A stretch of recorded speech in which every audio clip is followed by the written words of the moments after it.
Good afternoon, Mustang fans. It's a little Saturday matinee baseball here in Shenandoah, Iowa at Harry's Sparger Field. I'm TJ Young alongside the old tag team partner Aaron Burdorf. Coach, they said it couldn't be done.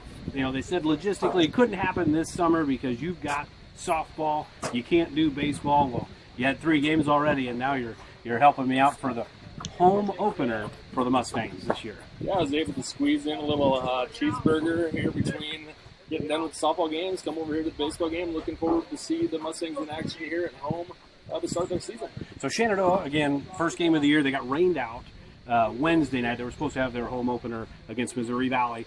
Jade Spangler's going to be on the mound for the Mustangs. He was their quote-unquote, based on stats anyways, their ace on the mound last year. 3.42 ERA, just a freshman last year, sophomore this year. What can we expect from number one on the bump? Yeah, I tell you what, you watch Jade Spangler around the baseball field, you know he's a baseball player. He just wants to be around the field all the time. And so you'll see him throw a fastball, a little bit of slider, maybe a little bit of changeup, try to work ahead in the count and keep the Raiders off balance. A pretty young team. It's kind of like all year for the Mustangs in every sport, but again, still pretty young team. 2 seniors playing. A lot of sophomores, a lot of freshmen, even an 8th grader starting at the hot corner tonight or this afternoon in Logan Twyman. So pretty young group. What can we maybe expect here for Coach Roberts and company this season for the Mustangs? Yeah, you know, they went out and played Florinda the other night and played ranked ball club tough. And, talk about Twyman at third base. He had a couple balls hit to him early and maybe airmailed a couple throws at first base, but then settled in and made some really nice plays the rest of the way. And the same thing goes for all these young kids. They're just kind of learning the varsity thing, right? And so it's just a matter of experience, and when they get there, they're going to be very quality ball players in the future. So it looks like we're about ready to rock and roll. Hunter Dukes is behind the plate for the Mustangs. He just called for all the baseballs to be thrown in. They're about to throw down. Leading off this afternoon for the Raiders will be Jason Frost. He's the shortstop for the Raiders. We're about ready to rock and roll. Again, we do appreciate you guys tuning in, however many of you there are. We've been on a 3-month hiatus here since basketball, so hopefully there's some folks, the millions and millions, are back tuning in to the Mustang and Philly Athletics. Yeah, they've been waiting for that tweet and Facebook post for that next link to hear our voices. I don't believe you. Spangler's first pitch of the season is in for strike number 1. So good start for the sophomore. So it's 0-1, the count to Frost as we kick off the ballgame. 0-1 pitch from Spangler. That's hit out into center field. Lormer right there. Can of corn, no big deal, easy play. 2 pitches, 1 out. Yeah, 2 pitches, 1 out. That ball was hit well, but the wind here in Shenandoah today is blowing in from right field, kind of a crosswind. You're going to have to hit it pretty hard to get it out of here today. Over here on the softball field, or on the baseball field, although we did have a couple bounds on the softball field today, so the wind was blowing straight out. But those two were leaving the park either way. I was here. First pitch to Martin. It's popped up to second base, and that's going to be corralled in there by Michael Reed. So 3 pitches for Spangler, 2 outs. Camera guy got that. He nailed that one. He caught that one. Yeah, right. I forgot that there's a whole game going on in front of us that nobody can see if I don't move the camera. So I'm going to move the camera now. It's not like basketball where it just keeps going back and forth. I got to move it. I'll get it. I promise. So now up to the plate for the Raiders is Rice Reynolds, the number 3 hitter. First pitch from Spangler, just a bit low. So 1-0 the count. 1-0 the count. Yeah, back to the home run balls. I was here for about 10 minutes around lunchtime, and I saw a grand slam over there. I was Lene Green, was that correct? Lene Green, yeah, went deep for us.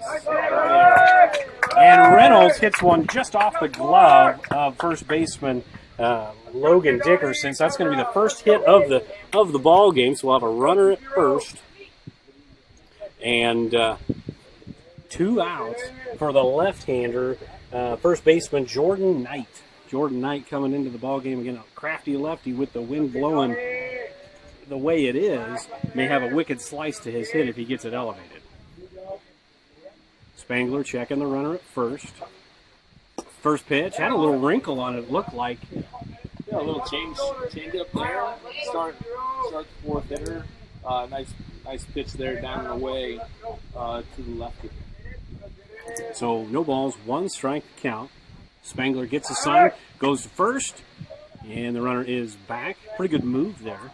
That was a quick move, just kind of that spin move, not stepping off, just that quick spin. Yeah, a couple different ways to do that as a pitcher, right? Just jump and spin and turn and throw it is probably the fastest way to get it done. And for all those kids watching at home, you do that quick spin, you got to throw it. You do have to throw it. That's right. Spangler with the 0-1 pitch. Runner goes to second. Swing and a miss. Throw from Dukes. Not in time, so Reynolds safe with the stolen base. A pretty good shot, just maybe timing a little bit off there from Dukes to the second base. It was a solid throw. Not a quick move to the plate there by Spangler. Kind of went with the high leg kick and gave Mount Air's runner a couple extra steps there to get to second base on the stolen base. Spangler checking the runner, nobody holding. 0-2 pitch, high and outside, and runner's going to third, and he will make it on the pass ball. So 1 ball, 2 strikes to count to the cleanup hitter, Jordan Knight, for the Raiders.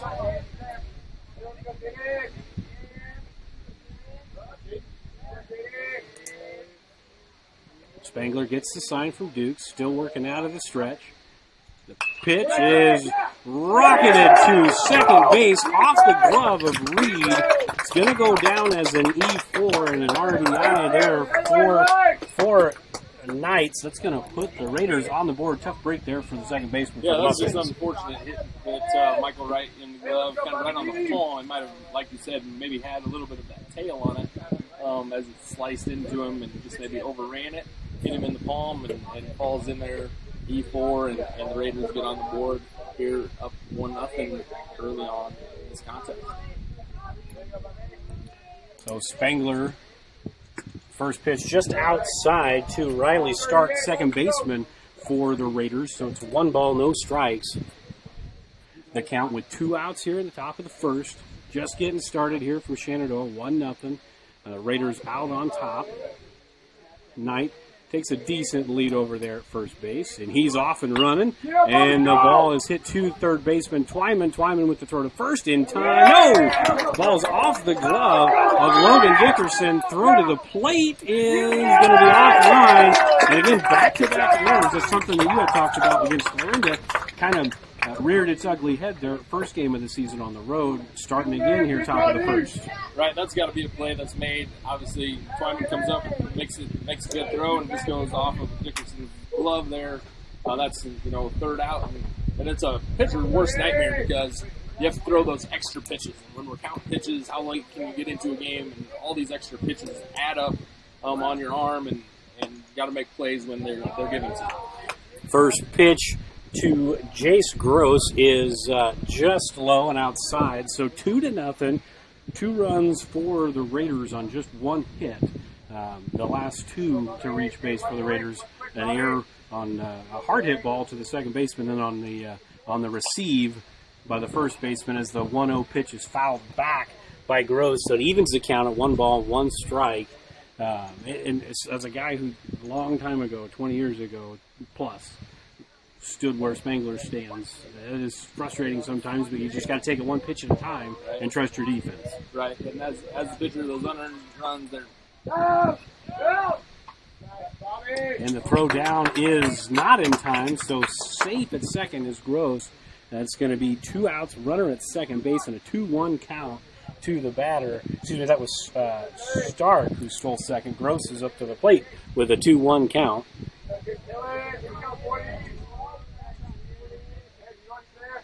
Spangler deals and fires, and that's just outside. If he's missing, he's not missing by a lot. We don't have the best vantage point. We're off to the side, but he's not really missing up and down a lot. It just seems like right and left. Yeah, that one maybe just out, but right around the zone for sure. So 3 balls, 1 strike. Spangler sets and fires. That ball's high. I had to say something. It's my fault. So that's going to be the first walk issued for Spangler. So 2 on, first and second, 2 outs. That's going to bring up Darren Drake. Darren Drake's to the plate. Now we're going to have a courtesy runner, number 42. I don't have the roster in front of me here, so I could look that up right quick. We'll get that for you folks at home. Pull it up for you. How's the camera work been going? Yeah, it's going. Better? Uh-huh. Okay. Getting closer. That's good.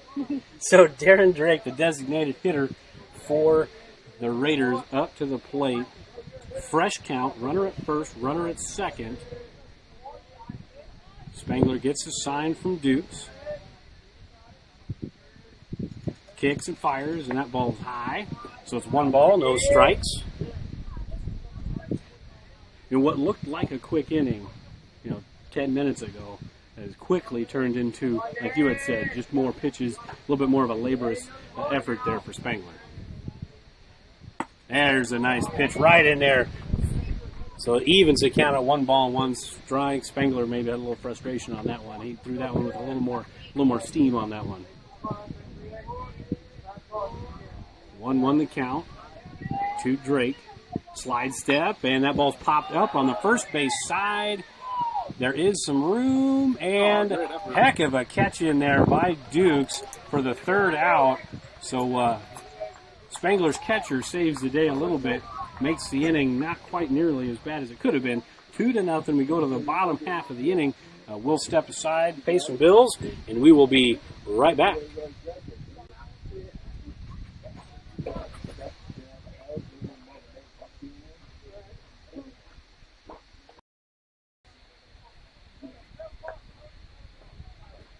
Every inch of your body puts pressure on one place, your feet. So give your feet everything they could ask for by walking in to Brown Shoe Fit Shenandoah. Shoes for every occasion, boots for any situation, and above all, the right fit for you.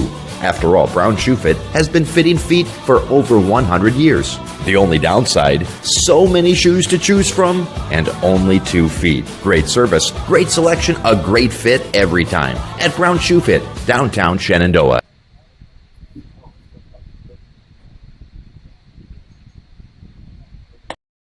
This very moment, a board-certified general surgeon will be leading her team in the removal of her patient's gallbladder. In this newly remodeled surgical suite, she'll use the latest technology and small laparoscopic incisions for a quicker recovery time. In a couple of weeks, the patient will have a pain-free and normal life again. These are the things that happen here every day. The new surgical center at Shenandoah Medical Center. Your health is our mission. Welcome back into Shenandoah. Just about ready to start the bottom half. Leading off for the Mustangs will be their catcher Hunter Dukes. Batting second will be Camden Lormer. I'll just give you the starting lineup for the Mustangs tonight. You can see that on your screen there. So Dukes will lead off. Lormer will bat second. Spangler third. Heron will be batting fourth. Dalton Ethan will be batting fifth as a designated hitter. He'll be DHing for Logan Twyman, who's playing third. Cole Scammon will be batting sixth, playing shortstop. Logan Dickerson seventh, playing first. Michael Reed batting eighth, playing second base. And Seth Zwickel will be batting ninth, playing left field this afternoon for the Mustangs.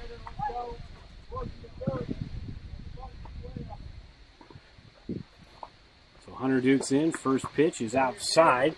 So 1 ball, no strikes. The count to Hunter Dukes. I joked with you before the game that Hunter Dukes is on pace for 90 stolen bases this year. He had 3 in the first game. They play about 30. It's a pretty impressive stat if that holds up. He is really fast, and he does know the game of baseball, that's for sure. It's like the kid that hits a homer on the first game of the year, or the guy that hits a homer in the majors first game of the year. He's on pace for 162. Right. Never happened. No, not yet. Not yet. We're 2 balls and 1 strike. I misread the umpire there on the second pitch. So 2 balls, 1 strike to Hunter Dukes. The pitch and the swing and a miss. That's a healthy swing that time from Dukes, who led the team last year in triples, if I'm not mistaken, school record? Yeah. In triples this season? School record. triples in the season. Like I said, he is fast.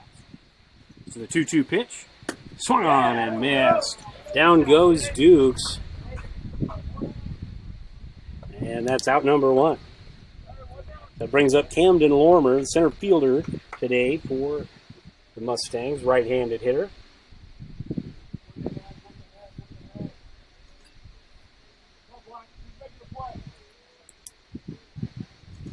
First pitch to Lormer, in there on the outside corner, strike 1.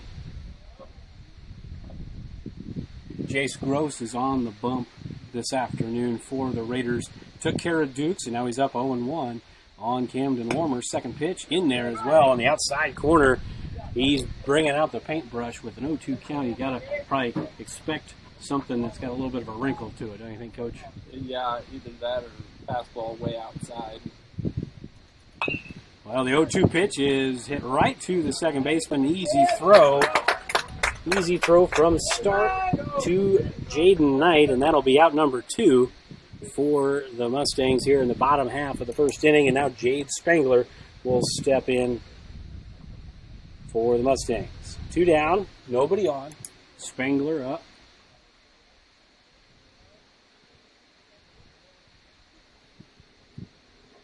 First pitch is bunted foul down the third base line, so it'll be a foul ball, strike 1. And Jace Gross, it's kind of like Spangler. Those first 2 outs happened relatively quickly. 5 or 6 pitches, and now he's up early on Spangler 0-1. Yeah, work ahead, work quick. Makes for a more fun, enjoyable afternoon on the defensive side of the ball, for sure. The second pitch is high and outside, so Spangler even in the count at 1 ball, 1 strike. 2 outs here in the bottom half of the first inning. If you're hearing some wind in the broadcast, it is not Mr. Burdorf blowing into the microphone or myself. It is just a little bit of a windy day out here at the old complex. It is stiff south wind here. 2 balls, 1 strike to Spangler. And that pitch misses outside. So we're 3-1. A good opportunity for the Mustangs to get their first base runner of the ball game on the base pads here as Gross gets a sign from the catcher, kicks and fires. And that's in there. Nope, just missed outside. So we've got our first base runner of the ball game for the Mustangs.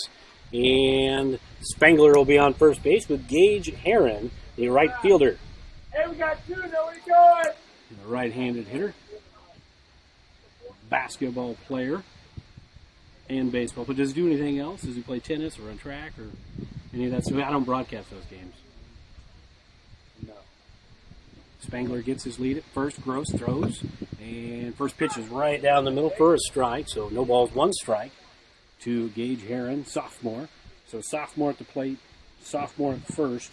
And 2 sophomores were 1-2, correct? So 4 consecutive sophomores here for the Mustangs to start the ball game. Yeah, definitely a youthful team here for the Mustangs. And just looking ahead, we got a couple 8th graders who will probably find their way into the lineup, next year. And then there's a couple 7th graders. Yeah, I was just going to say that. Pretty legit shot. So it's going to be nice to see some competition for some positions, with these Mustangs. And the pitch missed. Spangler was on the move, so the pass ball, it looked like he tried to snap off a breaking ball there. It didn't quite do what he wanted it to do. So Spangler's going to get the steal, and then he's going to get over to third base on the pass ball. Pretty fortunate bounce. Another pass ball, pretty deep backstop here. Another pass ball, we're talking a 2-1 ball game. Yeah, that is one of the kind of nuances of Sparger Field here, is that the backstop is a long ways away. And so you'll see guys go in 2 bases a lot on pass balls. And looking at strike 3 is Gage Heron, so that will end the inning. So on the inning, no runs, no hits, no errors, 1 man left on base. We go to the top of the second. Mustangs trailing Mount Air 2-0.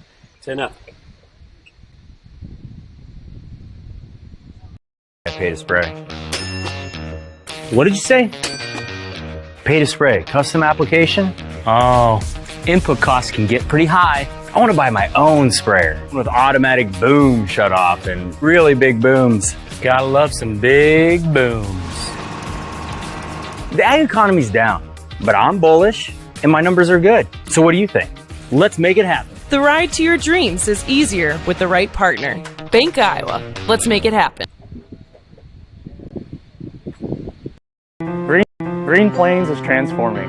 In addition to being a first-class biofuels producer, we are now a leading ag tech company, producing high-quality feed ingredients for dairy, poultry, swine, pet food, and aquaculture.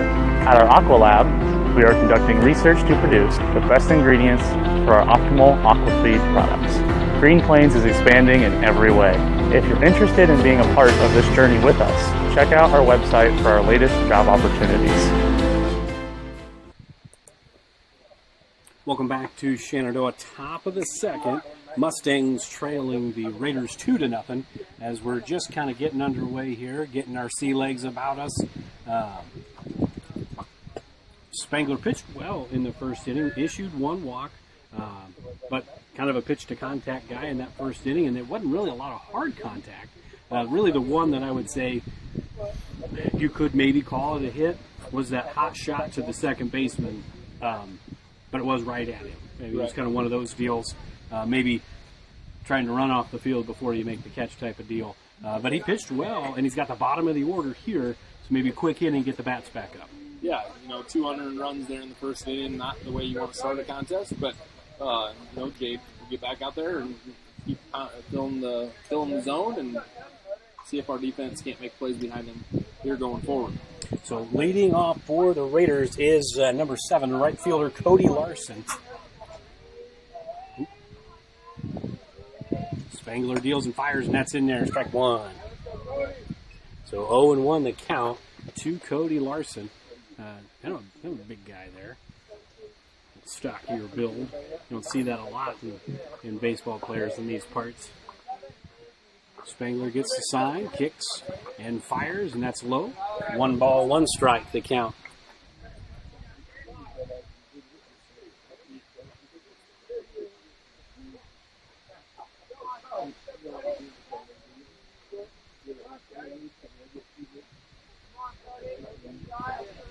Spangler with the pitch, and that's chopped right back to him. That's going to be a tough play for Scammon. Scammon with the scoop, and airmails the throw. And fortunately for the Mustangs, Larson doesn't go anywhere there. That may have been one, in hindsight, you just kind of put that one in your pocket and give up the hit there. That's a hit. Yeah, that's just a tough break. Infield here is kind of slow. Obviously, that ball is pounded right into the grass, which isn't going to let it run through very, very well. And Scammon tried to make a good play. Ultimately goes down as a base hit. Now Drew Elin is up to the plate. The first pitch is in the dirt. Dukes struggles to find it there. Does, but that's going to be a wild pitch there. And Larson will move up to second base on the wild pitch. And Elin up in the count here. 1 ball, no strikes.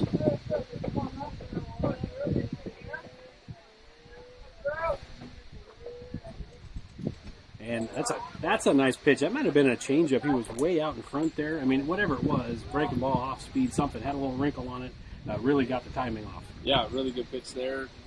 Get back even in the count. Again, fill the zone with fastballs, but you got to move it around up and down and change speeds to keep batters off balance. And the 1-1 pitch is just low, so 2 balls and a strike to Elin, the number 9 hitter for the Raiders here this afternoon. Especially in the bottom of the order, you really want these quick 1-2-3s. You can't always get that baseball and softball.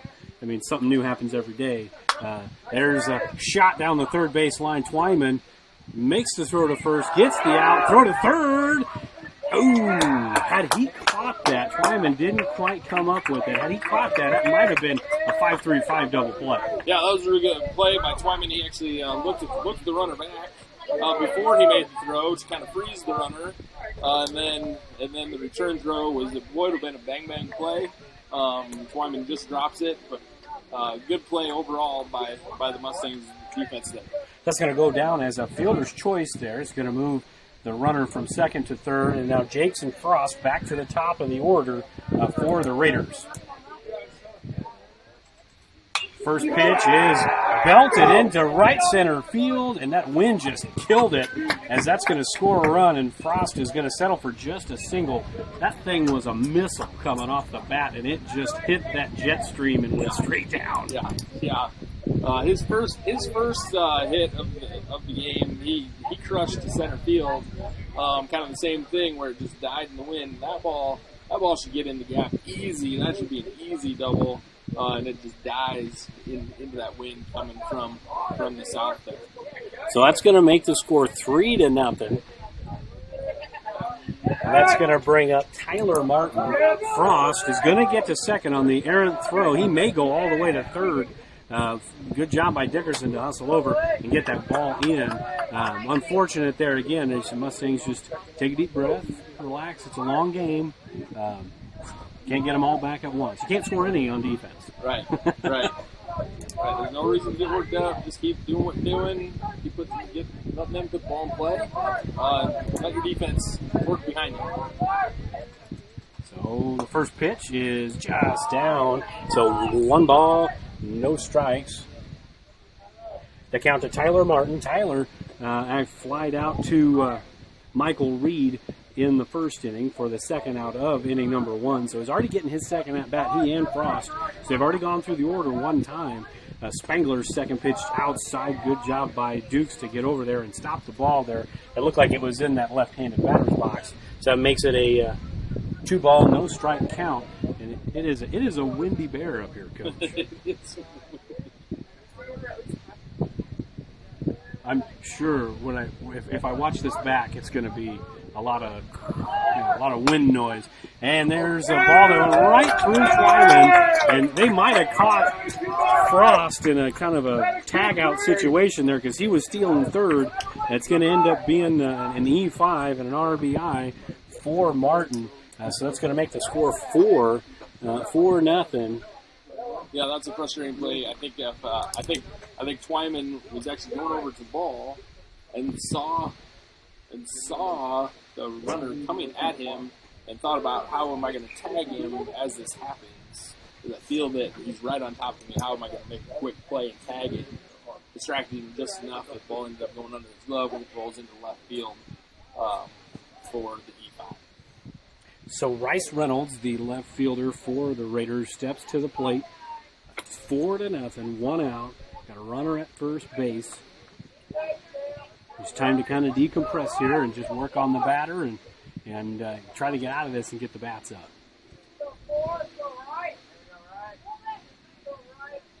Spangler with the slide step. The bunt's pulled back, and the throw is right on time, and he got him. So Dukes, with his first throw out of the day, gets Tyler Martin. That's again the second consecutive inning that Dukes has kind of bailed us out a little bit here with the nice grab at the end of the last inning, and then to get this runner for out number 2 here. Yeah, that was really, really good throw, and like you said it right as he was pitching a slide step that time from Spangler actually helps Dukes make that play and make the solid throw to second base to get the out. So now from the windup, and the throw or the hit is right at Michael Reed, who learned from his mistake in inning number 1. He stayed right with that ball. With the wind, you never know. That's out number 3. Nice play by Reed, and the Mustangs get out of it before things get out of hand. Go to the bottom of the second inning, 4-0, Mount Airy.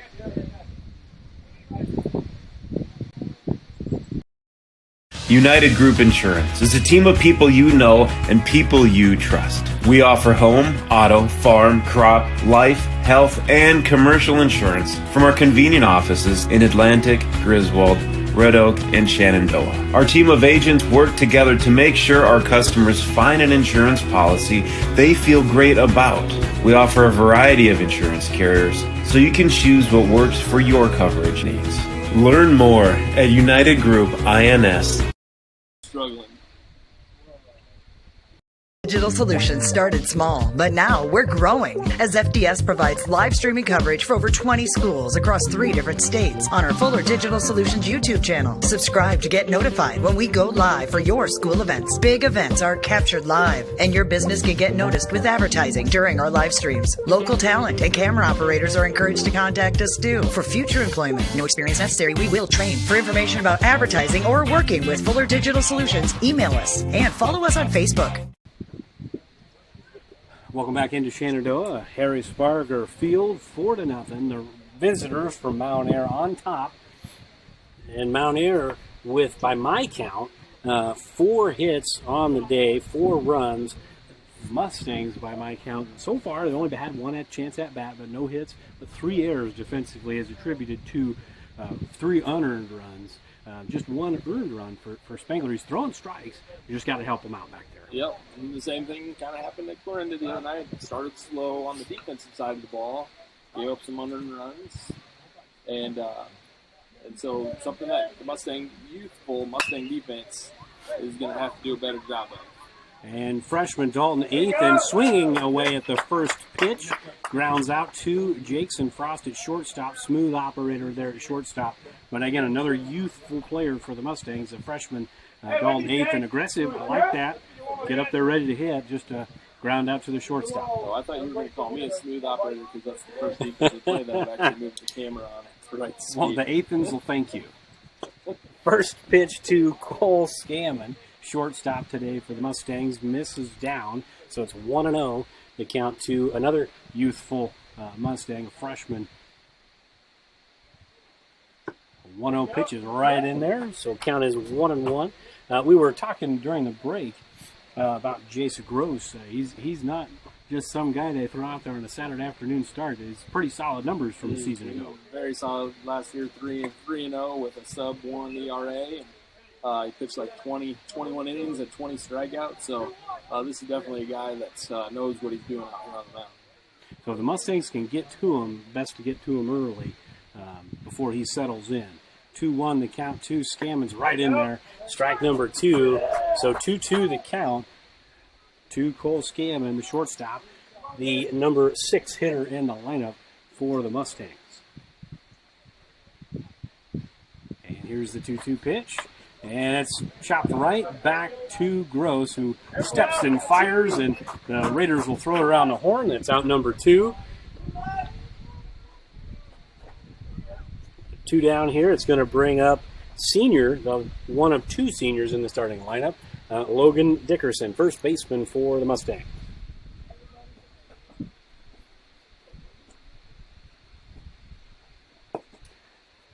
First pitch. Misses. So it's 1 ball, no strikes to Logan Dickerson. Dickerson did a nice job the other night on the mound. He kept Clarinda bats at bay, throughout that game. Did a good job pounding the zone.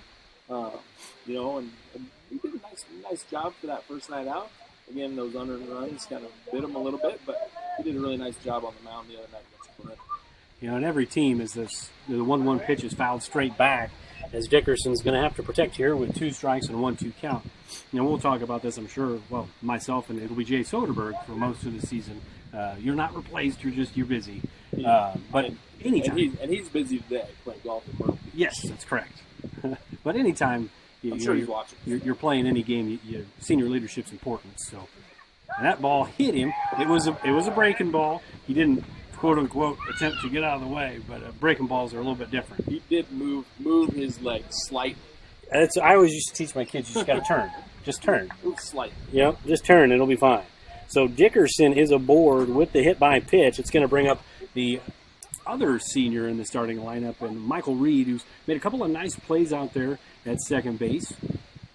Dickerson with 2 outs gets his lead.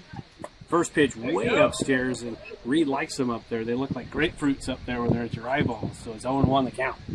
Yeah, it's a tough pitch to lay off of, especially if you haven't had a ton of varsity experience, and Michael hasn't had a ton of varsity experience. So, and tried to go upstairs again. So 1-1 the count. Learn from his mistake on the first swing. Take a deep breath. Right, start over. 1 ball, 1 strike to count to Michael Reed with Dickerson leading off at first. Gross with the pitch. Foul tipped right into the glove of Tyler Martin back there, so that's going to make it a 1 ball, 2 strike count. See if Coach Roberts puts some action up here with an action pitcher, 2 strikes.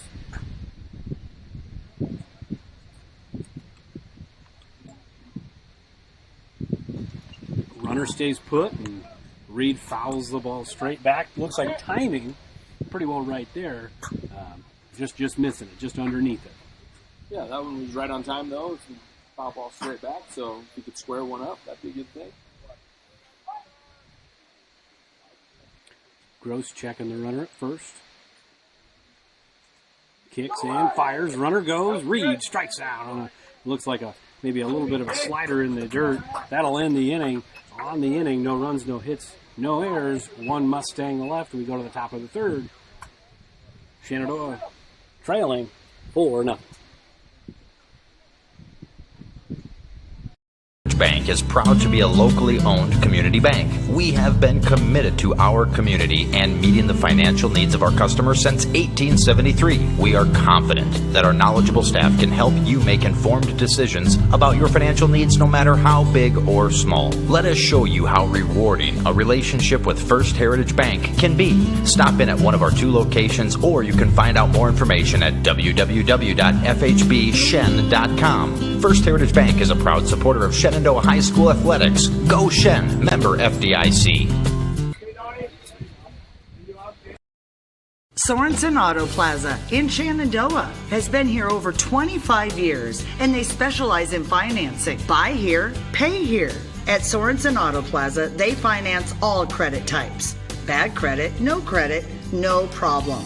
Visit SorensenAutoplaza.com to apply for financing, and stop by and visit us on Sheridan Avenue. Sorensen Auto Plaza, proud to support this Shenandoah live stream. Welcome back into Shenandoah. 4-0 the score. Top of the 3rd. Coach, you got an update in the Twitterverse. What do we got? Yeah, update from state tennis. Jessica Sun, she falls in the finals. Back-to-back, no, she finished 3rd last year. So she makes it to the championship match this year and falls 6-2, 6-3 to Ella Tallett of Cedar Rapids Xavier. They're a state tennis powerhouse. I didn't know that. But she falls in the championship match, but gets 2nd in the state this year. Good for her. That's the highest placing for a Shenandoah tennis player in school history. So congratulations to Jessica on her fantastic season. Absolutely. Coach Dowse does a good job with that program and the whole crew. And Jessica's a very, very good tennis player. She graduated this year, correct? She did. Yeah, so she will be missed. Congratulations to her. First pitch from Spangler is to Jaden Knight, and it's quite a bit outside there, so it'll be 1-0. Knight, the first baseman for the Raiders, reached on an error in the first inning and scored. That was the line drive to Michael Reed. The 1-0 pitch right in there, strike number 2. Spangler back even in the count. 1 ball, 1 strike. He's a tall drink of water up there, isn't he? Gets long legs. Spangler's 1-1 pitch, and it's popped up in the air. Edwin may bring it over to shortstop, but Reed is there. Nice, firm, 2-hand catch there by the senior. 3 pitches, 1 out. You got to kind of chase that ball. As it's definitely blowing back towards us, towards the camera, as the wind's blowing towards us, and Michael did a good job of tracking that, and he probably has the best angle on that blade, because Scammon would have had him in and then moved to his side versus chasing it down. So good play by Reed to get the first out. Riley Stark is the next batter for the Raiders. And Spangler misses outside. 1 ball, no strikes.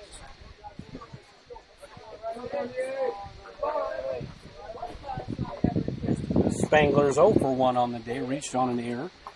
The 1-0 pitch, that's high as well. So 2 balls and no strikes to the Raiders' second baseman.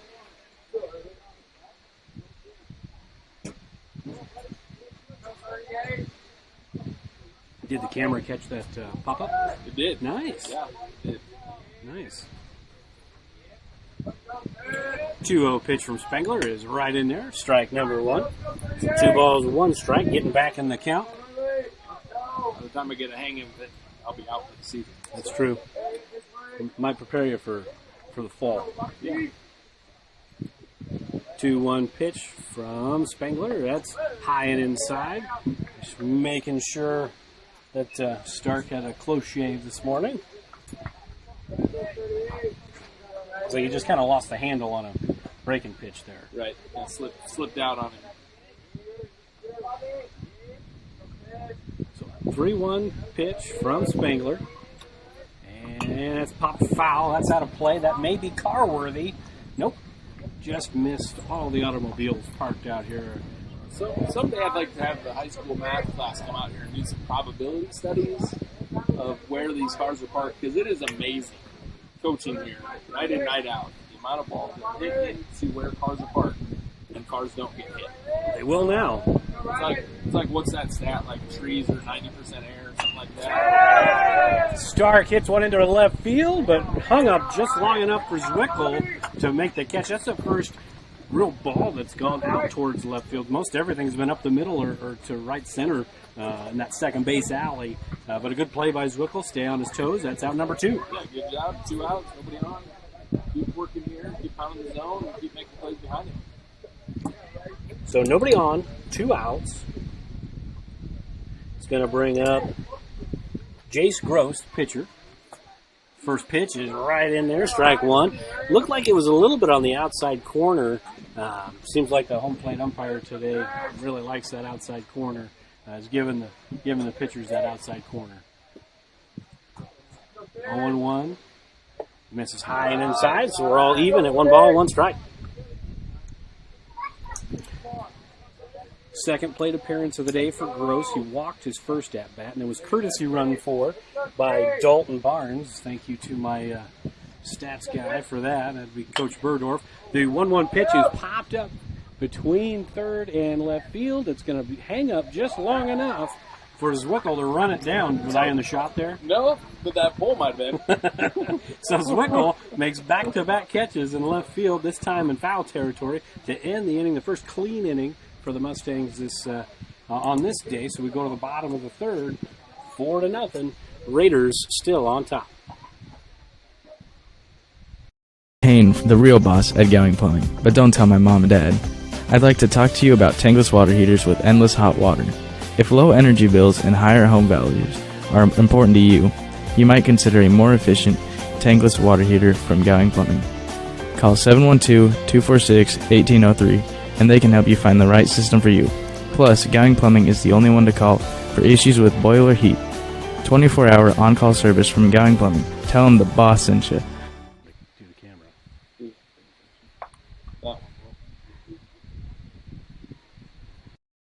Pella Corporation in Shenandoah is growing. Pella is a family-owned company and has a strong heritage that started in 1925. Pella offers a strong benefit package, competitive wages, quarterly bonuses, profit sharing, and more. Pella has a decreased overtime schedule. You'll never work on Sundays, and you will have at least 2 Saturdays off each month to spend more time with your family. Go to careers.pella.com to see what jobs are available and apply today. Experience is not necessary, as Pella will provide training. Pella is an equal opportunity employer. Welcome back to Shenandoah. 9-1-2. Yep, I got it. Thank you. 9-1-2 due up for the Mustangs. Sorry. Our fan club was telling us how good we were doing. Oh. Not really. She was coming over to tell me that Jessica got second. Oh. I told her that. Oh. I mean, that's nice that she did that. I thought she was actually coming for an autograph, but it'd be from you, the dynamite camera guy. Right, I'm getting that. So 9-1-2, Zwickel, and then top of the order, Hunter Dukes and Camden Lorimer. Gross back on the bump. He's pitched well for the first 2 innings. The first pitch of the inning, Zwickel squared, pulled it back, and it's a called strike. Kind of in that, like I said, kind of on that outside corner. I mean, the strike zone's always kind of that human element. But seems for right-handed hitters, he seems to like that that outside corner a little bit today. 0-1 the count, and the bunt is down on the third base line. Good bunt, bare hand by the third baseman. Got him. Really good play there. That was, make sure I get the right position here. I don't even have a third baseman over there. Is that number 1? Is that Drew Elam? That was Elam there making the play. I don't have him. I have 2 left fielders maybe. Either way. Either way. Remember that guy's playing third base. That was a really nice barehanded play. Duke's back up to the plate. He takes high for a ball 1. I'm going to figure that out. I'm going to figure that out, Coach. We'll get it.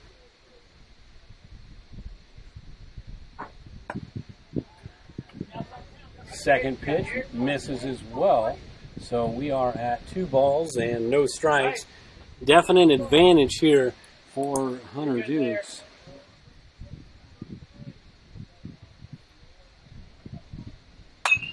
And an inside-out swing that's going to go to left field, and a little bit of a jump catch there by Bryce Reynolds.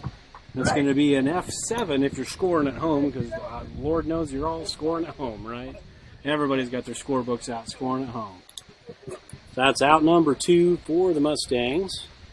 It's going to bring up Camden Lormer. Lormer 0 for 1 on the day. You got a Rain Sackett on your starting lineup? No? Nope. First pitch in there for strike 1. I do not. Is that who that is? Well, I thought his jersey said number 9. We'll figure it out between innings.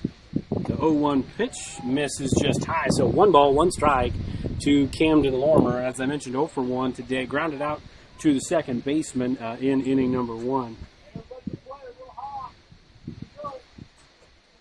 1-1 pitch, and that's right in there. Strike number 2. Again, it's a hard angle for us, but I think it's just that outside corners kind of gets a hard pitch for hitters to cover, because you have an idea of the strike zone, and then that outside corner gets you. The 1-2 is a swing and a miss. That's 3, and 3 up, 3 down for the Mustangs in the third. So we go to the top of the 4th. No runs, no hits, no errors, no one left on base. 4-0. Raiders still on top. Building your vision is what they help do at Miller Building Supply, Shenandoah. Once you've picked your project, comes the supply list. Miller Building Supply is a full-line lumberyard with electrical, plumbing, and hardware departments and all the tools needed to get the job done. Windows, doors, countertops, tub and shower units, kitchen and bath cabinets, and a fresh coat of paint. Yup, they have all that too. And if you have a question, they work hard to get you an answer. Miller Building Supply in Shenandoah. Don't just dream it. Build it. Every inch of your body puts pressure on one place, your feet. So give your feet everything they could ask for by walking in to Brown Shoe Fit Shenandoah. Shoes for every occasion, boots for any situation, and above all, the right fit for you. After all, Brown Shoe Fit has been fitting feet for over 100 years. The only downside, so many shoes to choose from and only 2 feet. Great service, great selection, a great fit every time at Brown Shoe Fit, downtown Shenandoah. Welcome back into Shenandoah. We are just about ready to start the top of the 4th. Both Mustangs and Raiders pretty clean inning defensively in the last inning, in inning number 3.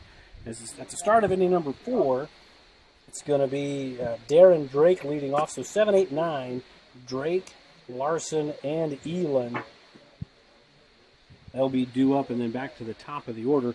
And Darren Drake is DHing today for the man, the myth, the legend who made the play, the barehanded play at third base, which my stats guy, Mr. Burdorf, says it was Rain Sackett. That's the guy. Rain Sackett. Playing third base. Playing third base. I mean, that's what the Varsity bounce. That's what we're going to go with. First pitch from Spangler's popped up on the right side, and Dickerson can't make the play, so that's going to end up being an E3.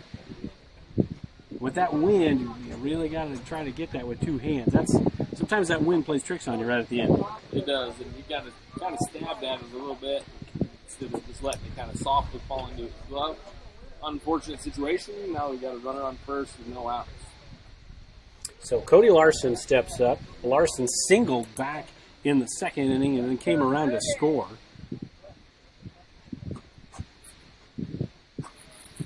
Spangler, slide step, missed outside.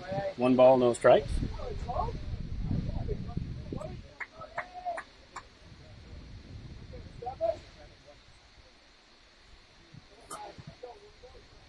It's a beautiful night here at the ballpark. You had a good afternoon, 2-1 in your softball tournament as the 1-0 pitch is swung on and missed, and Drake is back in safely. Calls time, so nothing's going to happen there. So 1-1 the count on Larson. But yeah, Coach, tell us a little bit about the softball little tournament you had today. Yeah, it's normally held in Red Oak, but this year they weren't going to host it, and so we just kind of pulled a couple teams together and played here on our Saturday morning. And so we hosted Sidney, Stanton, and Fremont Mills. We led off the day with Sidney, and it was 1-1 early, and we left a lot of girls on base, and things kind of fell apart on us and ended up losing 8-1, but then we bounced back against Stanton. And the highlight of that first game was Brooklyn Black leadoff home run to start that game. That was kind of fun for the senior, first at bat of her senior year here at home. So that was fun. Right, that is nice. Well, she's not as prolifically. Is she a home run hitter? She is not. Okay. So it's the first time I've ever maybe seen her get one anywhere close to being a home run. It was a no-doubter. So right off the bat, that was a good start. And then the second game we played Stanton, and we broke that one open. It was 3-3 tie, and had scored a run already.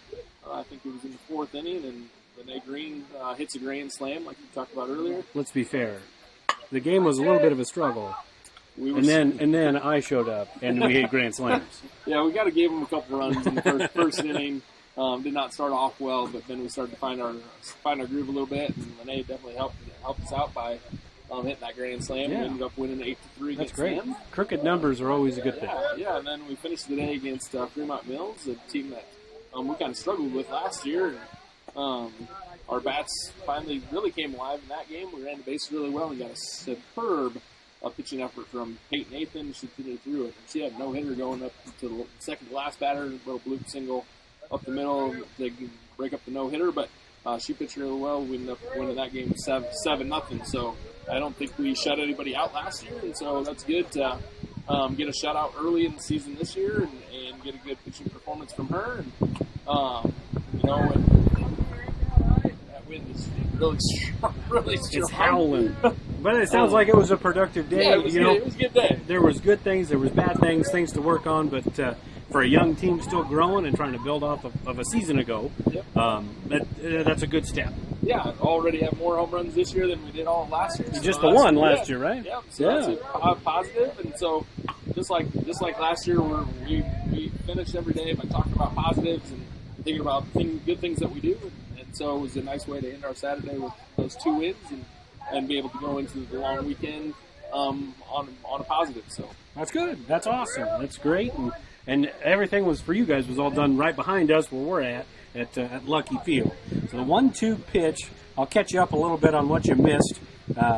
Spangler with the 1-2 pitch. He checks the runner a couple of times, lifts the leg, fires, and misses high and outside. So the previous batter was Cody Larson, struck out on a really nice bender, something with a little bit of a wrinkle to it. And now that's going to bring up Drew Aylen. And Aylen is a 2-2 count with 1 out. Still have Darren Drake on at first base. So I've caught everybody up. So we were able to talk a little bit about what we did this morning, and then able to talk a little bit about this too. So we're covering everybody. And for the softball program, our first broadcast for that will be on June 1st. It'll be a varsity doubleheader here, softball, baseball, if I'm not mistaken, against Glenwood. Yeah. So we'll be doing the girls' game that night. That'll be a normal start time for us, 7:30. This Saturday one wasn't originally on the schedule, but then we got rained out on Wednesdays, so we were able to pick this one up instead. So we are now at a full count, and the payoff pitch, he got him. Strike 3, just going right after him. Bottom of the order, that's what you got to do. 2 outs as Aylin is down on strikes, 2 outs. Drake has been stuck at first with that error by the first baseman, Dickerson. So we can get out of this, but we got a dangerous hitter at the plate who has laced 2 balls into that right center field gap, and Coach Harold's going to come out and have a little conference on the mound and maybe discuss that. Yeah, have a little conversation about what we're going to do here, because Frost has hammered 2 fastballs into center field and then into right center field. So maybe we want to start with something different, or just stay out of stay away from middle away. He's pretty good. I'll give you his stats here in a second. I'm gonna get a quick drink. All that talk about the little tournament you had today sounded like it was a pretty good day. The wind is making my lips chapped. It is I told you, it's a windy bear, and I don't know if people actually use that phrase, but I'm using it now twice now. But if you look at the flag where we're standing, I mean, it's not straight, but it's a pretty consistent wave. I mean, it's Old Glory in all of its glory. Yeah, I didn't feel like it was this windy this morning.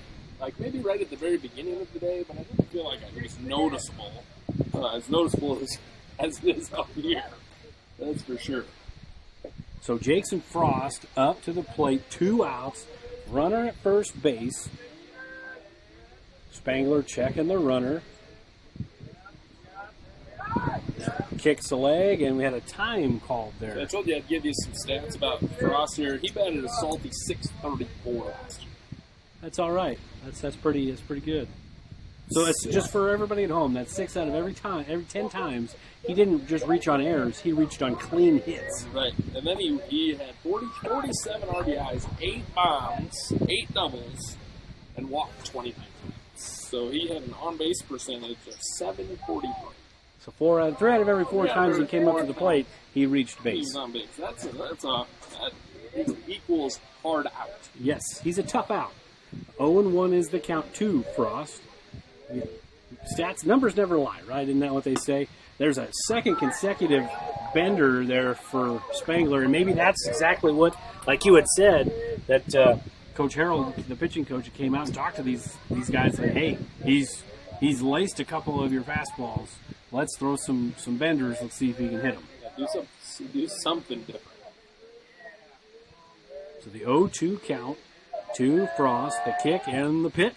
And it's a ground ball to shortstop, dive by Scammon, and it's going to get through. So runners at first and second, all things considered, you'd love to get Frost out there, but all things considered, you'll take a ground ball up the middle there. Yeah, absolutely. But, we talk about his batting average. Like that ball right there, just out of the reach of Scammon. Think about how many times you watch the game of baseball, and a good batting average in pros is like 270 to 290, right?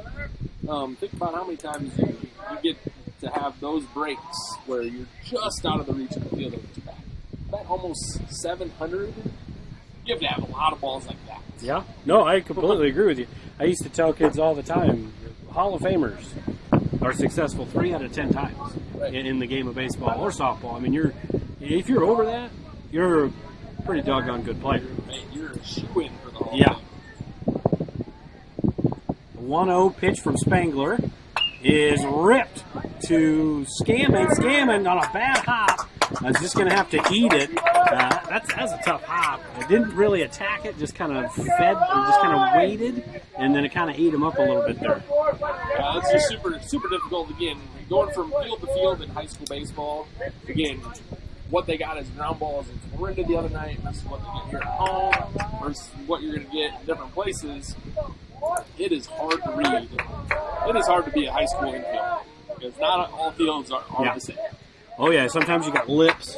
Sometimes it's all dirt. Just really kind of depends on where you're at. And Clarendon's field's a little different, just like ours. So 0-1 the count is Rice. Rice Reynolds is up. He's 1 for 2, singled in the first, came around to score in the second inning. He hit a laser beam right at second baseman Michael Reed, And then that ball's fouled off of Reynolds, so it's 0-2, way out in front of that one. So a nice little wrinkle there from Spangler to get up 0-2. Yeah, now he's got to put it away. Pitch out of this this little 2-out jam that we've created here. Get out of this inning and build some momentum. Take it into the dugout with it. Yeah, I mean, nothing bad's happened yet. We've had the error. We've had a couple of seeing-eyed singles or just unfortunate hops. But if you can get out of here with no damage, you have to feel pretty fortunate. Spangler, he brought some cheese on that one, and Reynolds was way behind, right off of his thumbs, and fouled it off down the first base line, so still 0-2. Yeah, he actually, I don't know if that ball hit his back. I'm not sure that ball hit him in the chest. It had a thud to it. It didn't have the ping. It had a thud to it. I'm not sure it hit his hands. 0-2, and that ball was going to the ground. It was hit, and then Twyman gets it over to first just in time. So really good job by Spangler on the mound to get out of that jam. Good play by Twyman. No runs on 1 hit, 2 errors, and 3 Raiders left on base. We go to the bottom of the inning, still 4-0 Raiders. Very moment, a board-certified orthopedic surgeon is on his way to a newly remodeled surgical suite where he'll scrub up and dress into infection-free equipment and begin a surgery to give his patient a replacement knee. With the help of a knowledgeable staff and the latest technology, he'll give this man hope for a normal life again without walking in pain. These are the things that happen here every day. The new surgical center at Shenandoah Medical Center. Your health is our mission. Green Plains is transforming. In addition to being a first-class biofuels producer, we are now a leading ag tech company, producing high-quality feed ingredients for dairy, poultry, swine, pet food, and aquaculture. At our Aqua Lab, we are conducting research to produce the best ingredients for our optimal aquafeed products. Green Plains is expanding in every way. If you're interested in being a part of this journey with us, check out our website for our latest job opportunities. Welcome back into Shenandoah at Harry Sparger Field. We're just about set for the bottom of the 4th inning.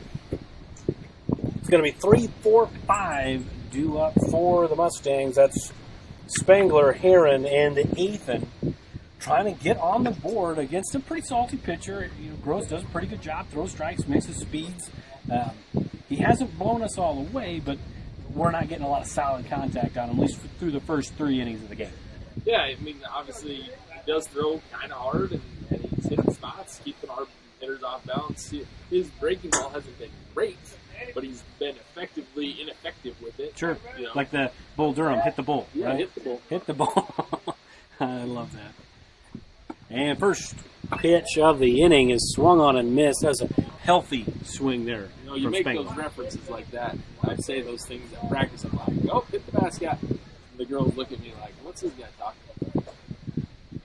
I get it. Like, you almost have to have movie night every couple of nights to let these I don't know if I'd watch that with the team. I understand. But I agree with you. Like, can we watch some clips? Sure, yes. So we get the Absolutely. the funny parts. The mound visit is one of my favorites. 2 balls and 1 strike to count to the pitcher this afternoon for the Mustangs, who's done a really good job, again, working himself out of trouble in the 4th inning, and then getting himself out of a couple of jams in the 1st and the 2nd inning. And really, those jams weren't his own as he swings and misses to make it 2-2. He's done a really good job today of just kind of battling and minimizing damage. Right. Yeah. Kind of talk about keeping limit the damage, but being able to pitch out of especially numerous guys in scoring position type of innings, being able to really limit how many runs people can score when you get in those situations. Well, so far through the first 3.5 innings, the Raiders have 5 hits by my count and 5 errors. We have 5 errors. So not including walks, which I think he's got a couple without looking back. That's 10 runners on base already, and that means we've left 6 on base. Well, 5 because we threw a runner out. So he's done a good job of battling when the game gets a little dicey. Right. Full count to Spangler, and that misses outside. So he's actually 0 for 0 through the first 2 plate appearances because he walked in the first and he's going to walk here in the fourth. So that puts the leadoff runner aboard for Gage Heron. Heron, as we get a visit from the pitching coach, or excuse me, this is the head coach here for Mount Air. Going to have a little conversation. Spangler's got some good wheels. I don't know if it's Hunter Duke's wheels, but he's got some pretty good quicks. He's pretty fast too. And Heron in the first inning, or excuse me, it was the second inning, he faked like he was going to bunt a little bit, so maybe kind of watching the hands here. Is that what the coach is probably saying? Watch the hands here? Watch the hands, yep. I think this is one of those conversations of, hey, when you work ahead, you're a lot better on the mound than when you work behind. That's, sometimes you say stuff that's super, super common sensey things, but you do need to say them sometimes. Right. Like, we're a lot better at hitting the ball when we swing the bat. Or like, stuff like that. Like, oh, coach, I guess I never really thought about that. You are more effective at hitting the ball. Yeah, got to swing to hit it. So Heron is up. Spangler takes a nice sized lead. Gross checks the runner, slide step, pitch inside. So 1 ball, no strikes. You say those types of things. I say to our girls, swing hard in case you hit it. Yeah. I think they look at me like quit being so mean to me. You might run into one. You never know. Hey, Brooklyn Black and Lene Green ran into one today. That's a shot into left center field. It's going to hang up just long enough. But the ball is dropped by the center field. That's the second time today.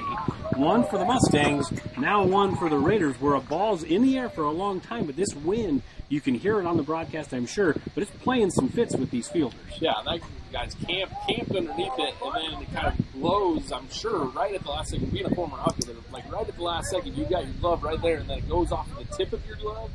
That ball moved on him right at the last second. So now runners at first and second, 8th and up, maybe a little small ball opportunity here, or would you let him swing away? You got to kind of pick. Oh, I think we're going to let him swing away. That's it. Did the camera catch that one? No. I'm not going to chase that foul ball. But because it would have came across your face. But I'll back up just a little bit. No, right here might be a good time to put a ball down on the ground, move them into scoring position. Kind of pick away at this lead versus trying to get them all back with one swing. 1 ball, 1 strike. One thing about Ethan, he's seen 3 pitches and he swung at 2 of them.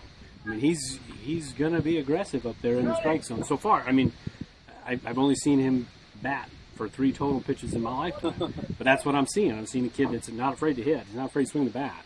He's an aggressive kid. So now 1 ball, 2 strikes. That probably takes the bunt off the table here. But again, you're batting the kid 5th in the lineup. That's a run-producing position. You're expecting this kid to put the bat on the ball and try to get it into the outfield green and get some runs in. 1-2 pitch, swing and a miss, and that's out number 1. And that's going to bring up Cole Scammon. Scammon grounded out to the pitcher his first at-bat.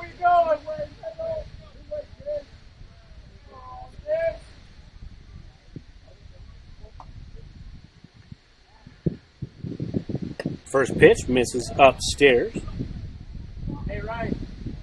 1 ball, no strikes. 4-0 here, bottom of the 4th. Cole Scammon to the plate. Runners at first and second. 1-0 pitch is lined into the gap, and it's down. Good effort by the center fielder. That's going to be the first hit of the ball game for the Mustangs, and it was, again, that wind held it up just long enough. If we don't have this 20-mile-an-hour wind, that's probably in the gap and rolling for a double. Yeah, I felt like it was down right off the bat, but the wind actually might have held it up long enough in that case to let the center fielder try to make a good play. Almost dove and caught that, but it gets down for a hit. Now the Mustangs are in business with bases loaded and just 1 out. That was Drew Elin out there. He was the guy that got nailed by the wind the first time, but the wind almost helped him this time. And now the senior Logan Dickerson up to the plate, and he grounds one to third. The play is at home, and he's out at the plate. So smart play by the third baseman, Raines Sackett. Just take that short throw, get that lead out. It was a force out, so 2 outs now, and then Michael Reed up to the plate. Yeah, bang play there at the plate. Ball hit just hard enough to that third baseman to give him a chance to throw it to the plate, and good play by the Raiders to cut down that run there at the plate. So that's going to bring up Michael Reed. Bases still loaded, 2 outs. That last out was a fielder's choice. A 5-2 put out. Reed with a shot that's going to go in. That's going to score 2. It looks like 1 for sure. And Coach Roberts is going to hold Scammon at third. Probably a wise decision. He wasn't really. I thought he was going to get to third a little faster than he did there, but a clean base hit there for Reed. Yeah, good ball up the middle there. That was a really good swing. I don't know if Scammon went right away or not, but good play by the center fielder to get the ball back into the infield quickly to keep the Mustangs from getting 2 there. So now Zwickel, the number 9 hitter for the Mustangs, takes ball 1. So 1 ball, no strikes. Really the first inning so far this afternoon that the Mustangs have had really any sort of threat. And I don't think we're going to be hitting a lot of home runs today, but just a shot into the outfield is probably going to get you 2. And that's a big, healthy swing from Zwickel, as it may not have been a fastball, but it had a little bit of movement to it there. It's a 1-1 count.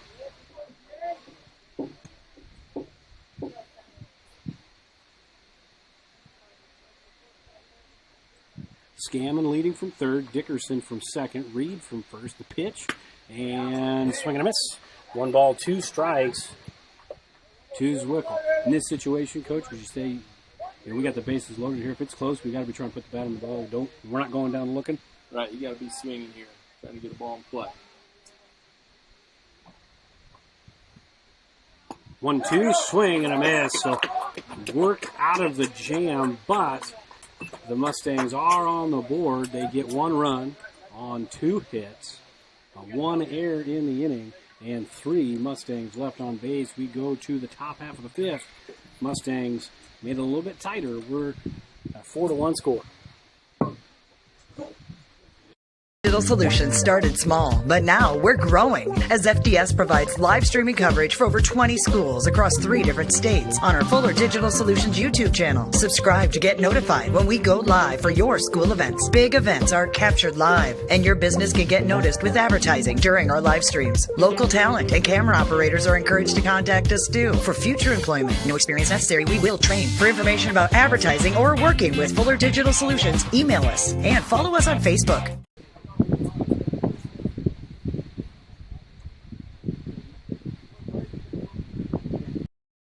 United Group Insurance is a team of people you know and people you trust. We offer home, auto, farm, crop, life, health, and commercial insurance from our convenient offices in Atlantic, Griswold, Red Oak, and Shenandoah. Our team of agents work together to make sure our customers find an insurance policy they feel great about. We offer a variety of insurance carriers, so you can choose what works for your coverage needs. Learn more at United Group INS. Welcome back into Shenandoah. Henry Sparger Field, 4-1 the score, top of the 5th. Due up for the Raiders. It's going to be 4, 5, and 6. So Jaden Knight, Riley Stark, and the pitcher Jace Gross. A really good last inning for the Mustangs. It could have gone way worse. You had the bases loaded. It started with that pop-up to the first baseman, but just get the bases loaded and you're able to get out of it. And then you're able to get on the board, get your first couple hits of the game. Hoping for a quick 1-2-3 and get the bats back up because we got top of the order coming up. Yeah, same thing goes here. You know, that you got to take that momentum into the dugout with you last inning by pitching your way out of that jam. And then we got the bases loaded and got 1, which is good, but would have been nice to add on a little bit. But now you got to come back out here, get a 1-2-3 inning, and get your bats right back in the dugout, and continue to build that momentum here through the middle part of the game. And we talked about it at the top. Spangler's done a good job. We talked about it throughout. You know, he's a battler. He's getting himself into trouble, really through no fault of his own. But he's getting out of it. He's working out of it, and he's just still shooting strikes. And his guys are trying to make plays behind him. It's going to be Jaden Knight leading things off for the Raiders, the kick and the pitch. And that had a little wrinkle on it, and Knight was way out in front. So no balls and a strike to the cleanup man for the Raiders. So far today, both times up to the plate, he has hit it to the second baseman. He's popped up, and this time he goes to left field. That's going to get out of play, so it's a foul ball, strike 2. Whoop. Got me in the shot there. Maybe. So no balls and 2 strikes.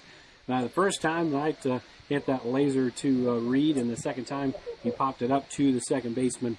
So he is 0 for 2 on the day, but has scored a run and has also driven in a run. So 0-2 the count. Spangler with the 0-2 pitch. Just outside. 1 ball, 2 strikes. Pretty good waste pitch there for the sophomore.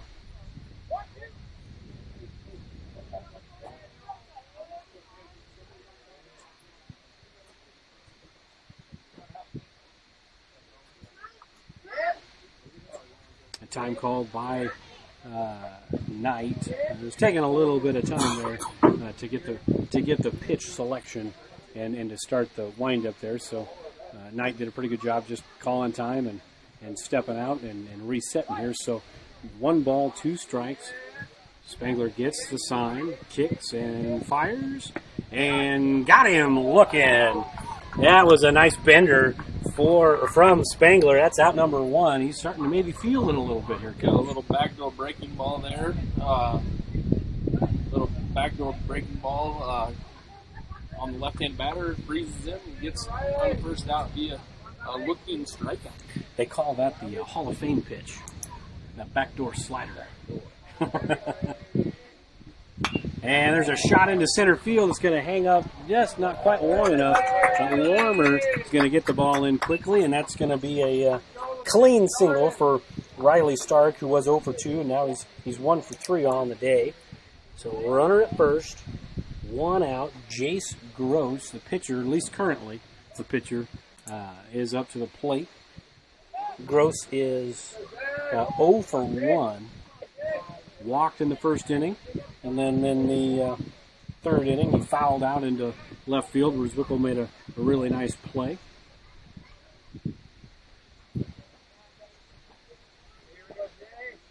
Spangler checking the runner, kicks and fires. That ball's high and outside. 1-0.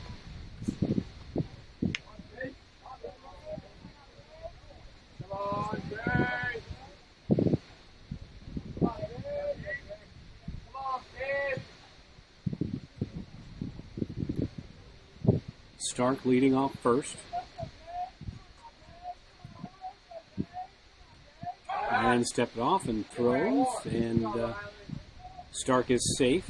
Kind of a little more safe move than the time before when he airmailed it there. Right. Got a little excited on the last one. Not a huge lead by the Raider runner here. But on that particular one, you step off, you don't have to throw it. So if you lose your footing or whatever, get off balance, you're all right. In a situation like the one before, you did that spin, whether you're falling down or not, you got to make that throw. It's a 2-0 count to Jace Gross with 1 out here in the top of the 5th. Game's moving along pretty good. Not a lot of delays, not a lot of pitching changes to this point. Game started a little after 3. What time we got now, Coach? 4:46. So it's been about an hour's worth of game time. We're already in the top of the 5th. So 2 balls, no strikes. Spangler checks the runner, and just outside. So we are 3-0. This is one of the first 3-0 counts, maybe the first 3-0 counts that Spangler's had today. You got Coach Roberts over there pacing the dugout fence. Do you make a change? Do you not make a change? We'll see if he can come back and get strike 1 here. First strike of the at-bat right there, 3-0. And there was some conviction behind that fastball from Spangler. So 3-1 the count. See if we can roll a pair here. It might be difficult in long grass. Well, it's windy. Might slow some runners down. That's 3-1 the count. The pitch. And that ball is flying out into right field. That is down. Just kind of one of those Texas leaguers there. And not much for Heron to do. It's that fly ball between the infielders and the outfielders. And that's a clean single for Gross. Puts runners at first and second with just 1 out. And we got a courtesy runner again. This time I'll get it right. Dalton Barnes is coming in for the pitcher, Gross. So Gross gets his first hit of the day. He's 1 for 2.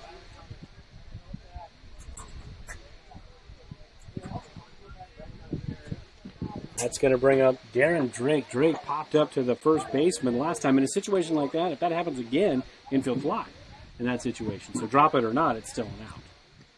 Correct, Coach? Correct. That's right. We'll have to explain it. We will. The rule if it happens. Spangler checking the runner, the pitch, and no infield fly rule there. Good play by Scammon for 1 and almost got 2. That ball squirts away. That's going to be a run. So fielder's choice and an RBI for Drake. Going to get an error on the throw. That was definitely a scoopable ball over there at first. Yeah, and in that case, you're probably not going to get the 2 outs, so you just got to come off of there, chest it up, knock it down, keep it in front of you so it doesn't get away and they score that run. That's kind of just an unfortunate situation, but again, Dickerson doesn't have a ton of experience over at first base, and so just didn't know, tried to reach out and scoop it. It's not going to happen. It's going to bring up Cody Larson. Larson is 1 for 2 on the day, singled in the first and then struck out there in the fourth. First pitch is low and outside, so 1-0, 5-1 the score. Top of the fifth, 2 outs. It's kind of right where we were for a long time there in that last inning with Drake on first base. See if Spangler can get himself out of this pickle too. Not nearly as big of a jam as he was in the last inning, but still try to get out of it, get the bats going again. Spangler gets a strike, so it's 1 ball, 1 strike to count with 2 outs now in the inning. And not really for both sides, not really a lot of hard hit balls. Frost has hit a couple, and then Reed hit a sharp line drive at the bottom half of the last inning. But this wind is just playing some fits on these guys today. The 1-1 pitch is in there. No, it's not in there. 2 balls and 1 strike. Might look good. We're in a really weird angle. Might have been just a little low. Looks good. Not sure what it looked like on TV. It looked good from here. Even Ronnie said it looked good. He had his finger on the strike button. 2-1 and just foul. That thing was kind of one of those like tomahawks there. That was over his head. And maybe the baseball karma, baseball gods evening things out a little bit there. Right. Yeah, he just took a hack at it. Drove it down the line, just foul. So we got to get this 1 pitch. 2 balls, 2 strikes, 2 outs in the top half of the fifth. In a situation like this, did you guys always take your hats off and did the 2-finger rub on the right side of your bill thing? And that ball just missed, and Duke's looking for it. Found it, no movement. No advancement of the runner, so we got a full count action pitch here. The runner will be off from first. So anything in the gap's going to get a guy to third, you would think. They haven't been super aggressive sending runners to either side. Full count offering from Spangler. And the runner's off. And it misses low and outside. So 2-out walk from Spangler. Puts runners at first and second. Larson's at first. Drake's at second. And that's going to bring up Drew Elin. And again, another visit from the pitching coach here, Coach Harold. We'll, if we get a pitching change, we'll step aside. But number 9 hitter in the order, you'd think maybe try to let him work out of the fifth. Yeah, I think you try to get him to end this inning here. He's throwing really well, and you got the 9 batter up, and so let's finish this off with him, and then start a new fresh inning. With Ronnie. If you swing at that wasp, he stings me. I was listening to everything you said, but there is a wasp up in the press box here. Ronnie thinks he's going to knock it down with his 1972 baseball hat. Well, just don't knock over the camera. Oh, he's fine. He's good. He's right there. Ronnie's scared me. So I take the headset off and walk away. I understand. So we have a 2-on, 2-out situation. Number 9 hitter, Drew Elin, center fielder for Mount Air. Spangler fires and swing and a miss. So Elin way out in front there. You figure first game of the year for Spangler pitching, maybe he's running out of gas a little bit, but you got to build up that endurance a little bit, for sure. But try to let him work out of this inning. This mound visit's like, hey, you got this guy. 0-1 pitch misses low and outside, goes all the way to the backstop, and both runners advance on the wild pitch. So it'll be 1 ball, 1 strike. Bouncing the curveball is a pretty good indicator. Running out of gas. You just don't have enough in it to spin it the way you want it, and so you try to muscle through it and throw it in the dirt. It's that old saying, sometimes you just got to try easier. Sometimes when you try harder in a fine motor skill deal, it ends up going worse. That looked pretty close, maybe a touch inside. So 2 balls and 1 strike count. I say that to my kids sometimes, and they look at me like I was speaking a foreign language.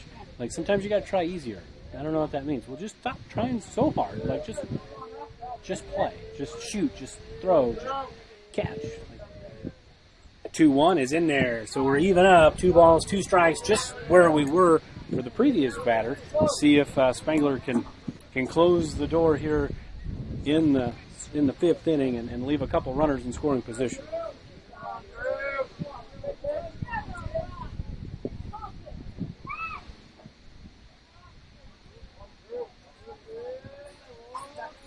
Two count to Elin. Swing and a miss. He got him on the breaking ball.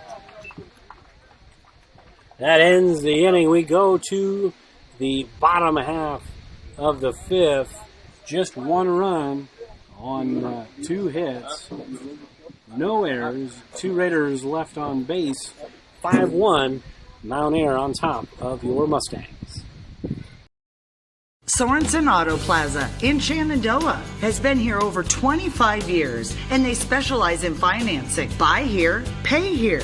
At Sorensen Auto Plaza, they finance all credit types. Bad credit, no problem. Visit SorensenAutoplaza.com to apply for financing, and stop by and visit us on Sheridan Avenue. Sorensen Auto Plaza, proud to support this Shenandoah live stream. First one I didn't pay for. Heritage Bank is proud to be a locally owned community bank. We have been committed to our community and meeting the financial needs of our customers since 1873. We are confident that our knowledgeable staff can help you make informed decisions about your financial needs, no matter how big or small. Let us show you how rewarding a relationship with First Heritage Bank can be. Stop in at one of our 2 locations, or you can find out more information at www.fhbshen.com. First Heritage Bank is a proud supporter of Shenandoah High School athletics. Go Shen, member FDIC. Welcome back to Shenandoah 5-1 as we get set for the bottom of the 5th inning. The day is done, at least on the mound, for Mr. Gross for Mount Air. All in all, pretty good day. Just a couple of hits allowed. Didn't walk very many. Gave up 1 run.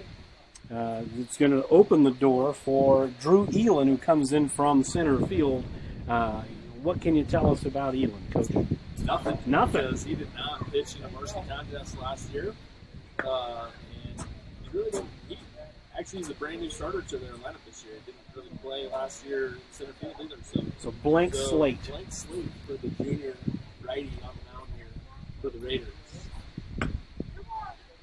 Got no scouting report. No scouting report. He could throw a knuckle. We don't know. Looks like he's going to throw fastballs. Fastball, curveball. Right over the top. Not much of a leg kick. Right over the top kind of guy.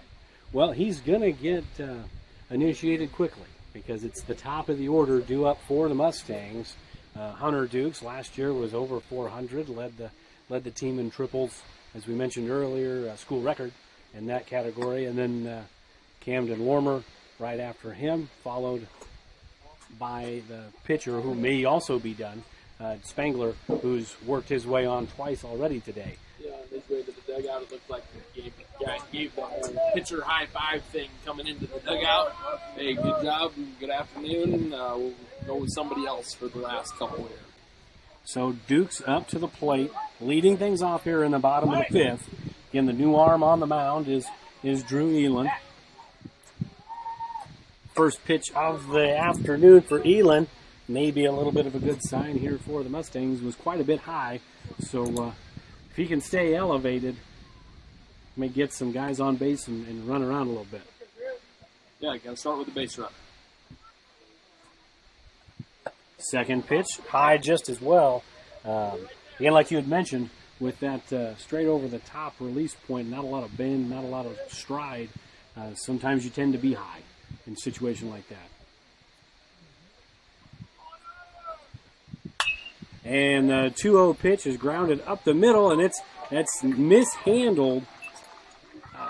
The homer in me wants to call that a hit, single, but I think he didn't come at it aggressively. I think even if it feels like cleanly, he's going to beat it out. So we're going to give Dukes a hit on that one, thanks to Coach there. I mean, so our book isn't official. It is super official. This is what goes on to Varsity Ballot. No, it doesn't. So Duke's on first. So generally speaking, he's probably going to be on second in a pitch or two. Camden Lormer is up to the plate.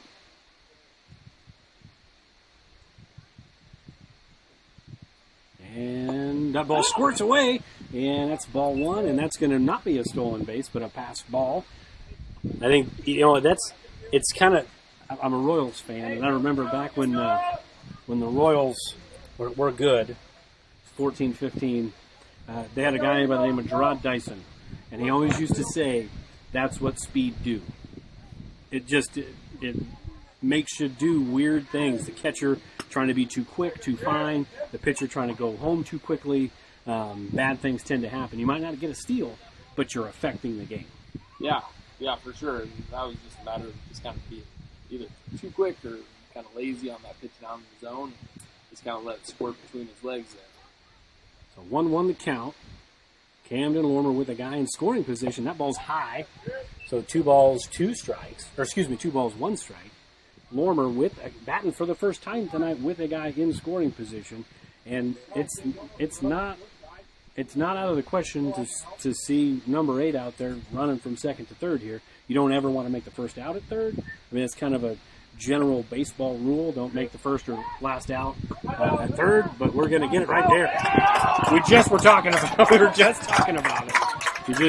That's kind of one of those cardinal rules, cardinal sins of baseball. Is you don't ever make the first or last out of an inning at third base. Yeah, when you're down 5-1, there's no reason.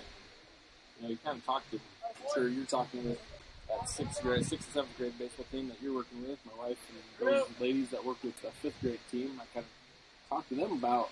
We've been talking to all these guys for the last couple of years about, hey, you got to be smart in different situations. You're down 5-1. There's no reason to draw a throw at a base, right? You shouldn't be leading off big enough to get draw throw. There's no reason for that, especially here now with a guy that we have no stats on. He hasn't thrown very many pitches near the zone. You might get another walk. Now we got 2 guys on, right? And so you just have to play smarter in different situations. Don't run yourself out of innings by being too aggressive, especially when you're down 4 and you need base runners to make the comeback. So we got a visit at the mound. It was a short visit. Probably one of those, what do you guys want to have for supper on the way home type of deal. Just kind of try to relax your fairly new pitcher, it sounds like, to varsity action. I don't know what they were talking about, but they saw his shortstop and his first baseman both pointed out the same thing that I noticed. The direction that his push foot, his back foot, is coming off the pitching rubber. That's definitely a block. But he comes kind of off to the side versus driving straight towards home plate. So he's got momentum and energy kind of fighting themselves on different directions that his body's moving. Well, and right now, we've had the 1 mound visit, so if something happens again, there will be a pitching change.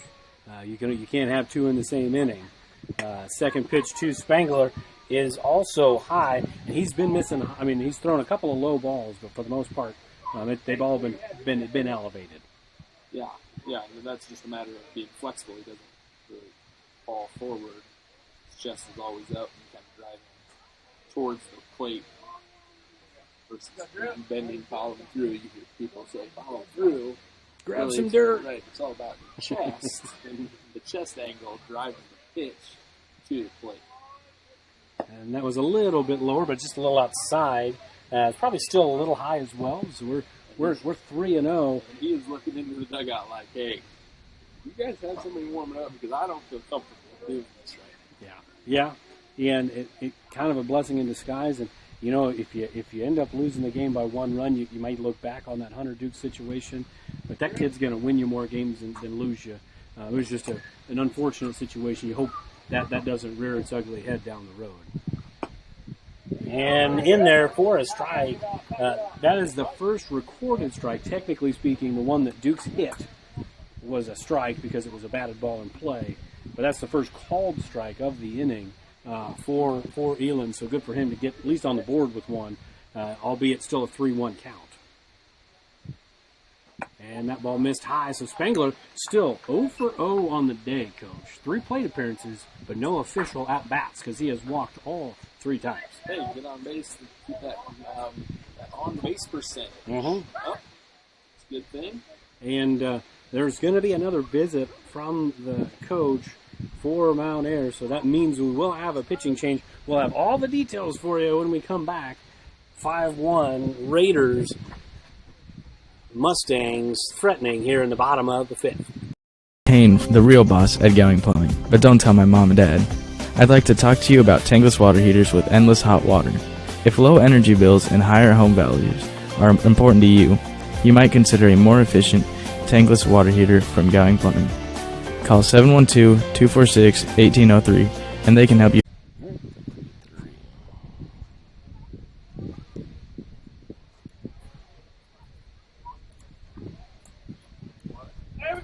Welcome back in to Shenandoah. It's 5-1. We had a little bit of technical difficulties here. I feel like that was probably my fault, even though I don't know exactly what I did. But you didn't miss any action. Got a new pitcher on the mound, and Gage Heron is up to the plate for the Mustangs. Runners at first and second with 1 out.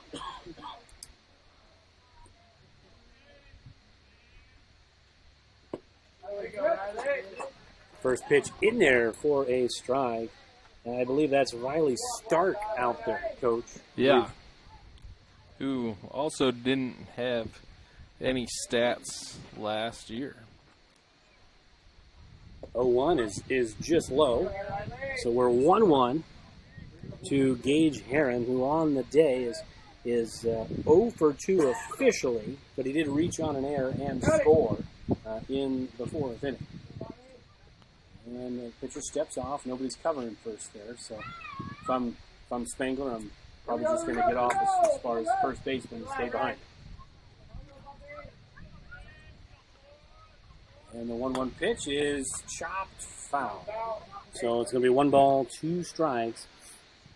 The count to Heron, the cleanup hitter for the Mustangs today.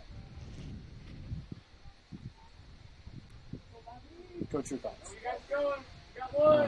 Just looking at those stats, trying to find these guys, and Mount Air's got some new arms that they're trying to use here on this Saturday afternoon, the first week of the season. The 1-2 pitch missed low and outside. Good job by the catcher there to prevent both runners moving up there. So we got a 2-2 count. 1 out here in the bottom half of the 5th. And that ball's popped up into right field, and it is caught over there by the right fielder for out number 2. That was Cody Larson over there in right field making the play. So that's out number 2. And again, runners at first and second is going to bring up Dalton Athan, who's, as we mentioned, out played between the bat. 0 for 2 today, ground out to shortstop, and then struck out swinging his last at bat. Show me Riley. First pitch misses. It's 1 ball, no strikes. It's a big at-bat here for the Mustangs. Try to chip away. You get one back, you lose it. If you can get another 1 or 2 here this inning, a really good stop back there. It counts 2-0 to Ethan. If you can get one back here, or maybe a couple this inning, with a couple innings left, you feel like you still got an opportunity to make something happen. Right. It would be nice to get at least one here. Really good. Tyler Martin's the catcher today for Mount Air. Really good forward lean from him. I mean, if it's down in the middle, it doesn't look like it's getting by. No, and I have no clue how that one stayed in front. That ball bounced in the grass 12 feet in front of home plate and somehow hit him right in the square in the mass. Strategic. 3-0 misses high. Ethan probably wanted to swing, but he's not going to get a chance. So the pillows are full, and that's going to bring up Cole Scammon. Scammon, 1 for 2 on the day, singled his last at bat. Grounded out to the pitcher. He's been up the middle both times, but that was against Gross. This is obviously a different pitcher here, but Scammon's not afraid to put the bat on the ball either. The base is loaded, nowhere to put him. You got to assume some strikes coming here. As Scammon goes up the middle, that ground ball is a weak one. Scammon's hustling over, and he's was unable to run it out, and that'll end the inning. So Mustangs, no runs, no hits, 3 left aboard. We go to the top half of the 6th. Mustangs running out of time, but they still got a 4-run deficit. Building your vision is what they help do at Miller Building Supply, Shenandoah. Once you've picked your project, comes the supply list. Miller Building Supply is a full-line lumberyard with electrical, plumbing, and hardware departments and all the tools needed to get the job done. Windows, doors, countertops, tub and shower units, kitchen and bath cabinets, and a fresh coat of paint. Yup, they have all that too. And if you have a question, they work hard to get you an answer. Miller Building Supply in Shenandoah. Don't just dream it. Build it.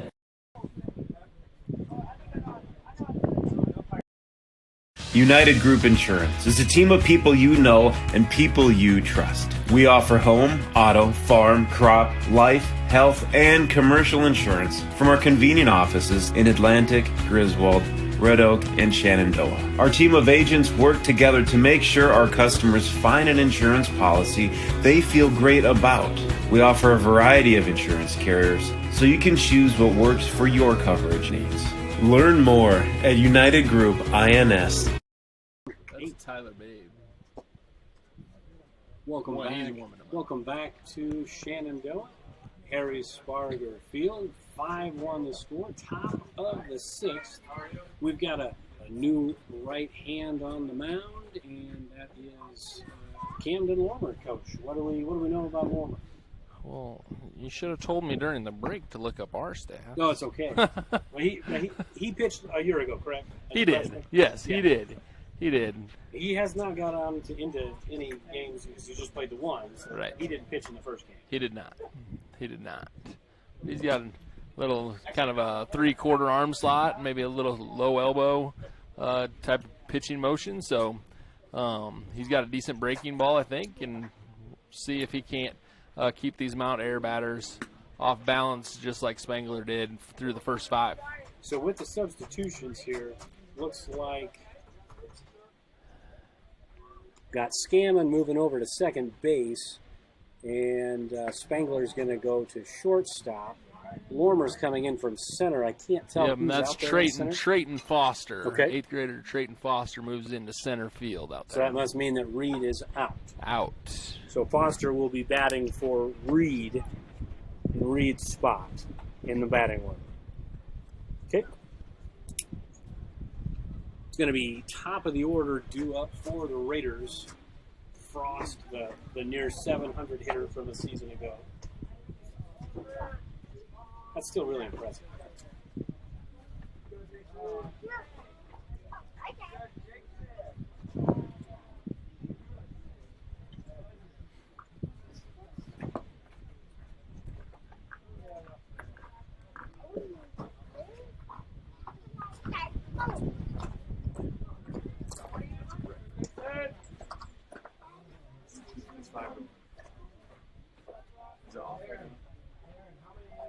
We're still live, Coach Weinrich. That's okay.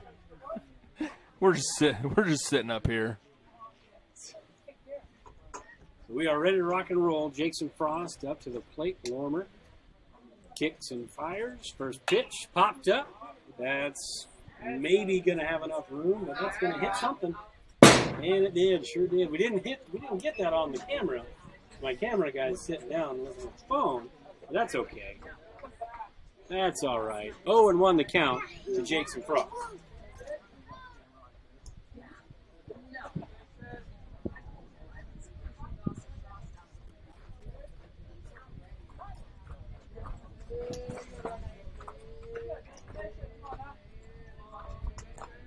One pitch is lined right up the middle, base hit.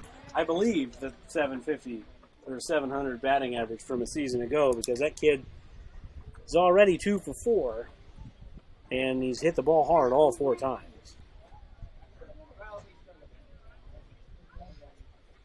So runner at first, nobody out. That's going to bring up the catcher, Tyler Martin. Martin 0 for 3 on the day. He has reached base 2 times, both via errors.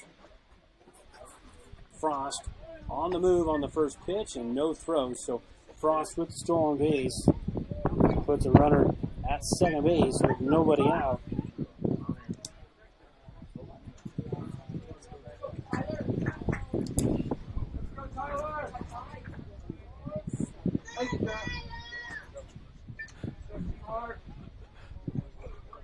Want to know the count. Pitch misses high and outside. 2 balls, no strikes. Welcome back to the broadcast, Coach. Yeah, thanks. Missed a single from Frost and a stolen base. He got on base again, huh? Uh-huh. That's weird. Yep. Stats wouldn't tell you that would be possible. Mm-hmm. The 2-0 pitch is in there for strike 1, so 2 balls, 1 strike from Camden Warmer here on Tyler Martin, who, like I said, was 0 for 3, has reached base in E5 and an E6. So. Is this a KMA broadcast? Or are we a KMA slash Fuller solution? So, yeah. As far as I know. Well, I would just say that I bet you that Frost kid's like KMA Player of the Week a couple times over the summer. Could be. I don't think you're going to hurt anybody's feelings for saying that. Yeah, like, I mean, he yeah. just seems like he puts up really good stats. I bet he gets a couple T-shirts. Probably. Do they still do the T-shirts? I think so. Yeah, they still send him the T-shirt. So 3 balls, 1 strike. The count to Martin. He's off. Frost off from second base. Ball's fouled away. So that's going to be a full count now to Tyler Martin with nobody out. Jason Frost at second base.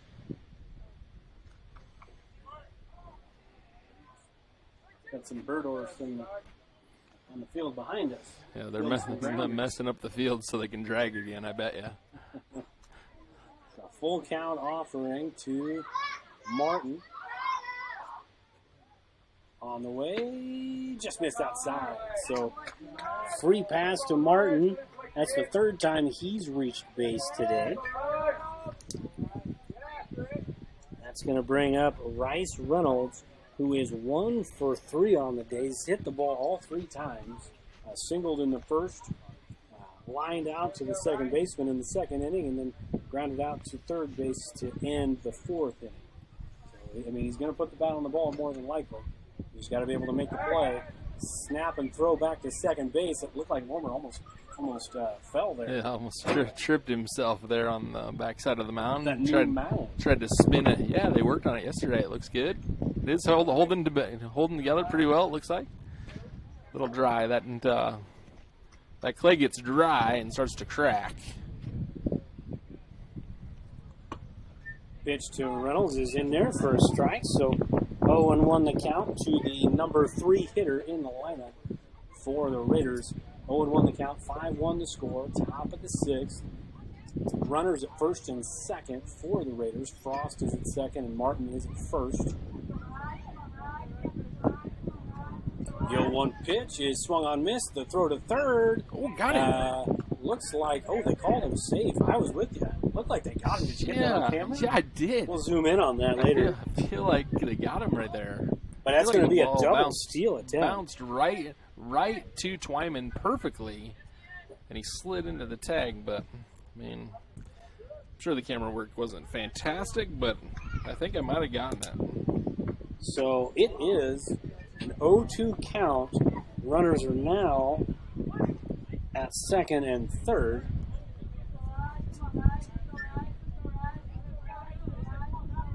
Lormer's 0-2 pitch, swung on and missed. That's a big first out. So that leaves the runners at second and third. We still got one more. We still got 2 more outs to go, but that's a big first out. That is a big first out. Again, we're going to have to pitch out of this situation. Maybe even play infielders in.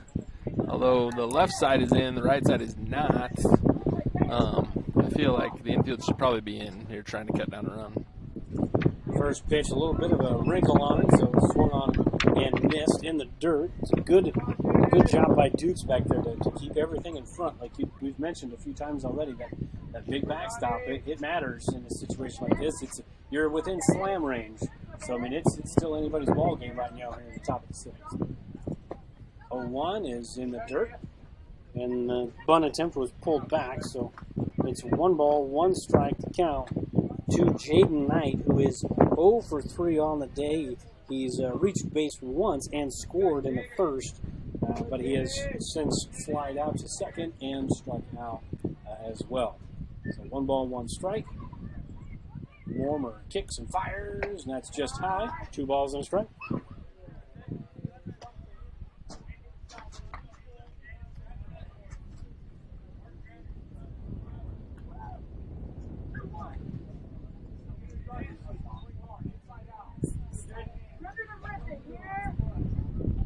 Warmer gets the sign from the catcher. Kicks and throws, and that ball's right back at him. And now he's got Frost in no man's land, and everybody's safe.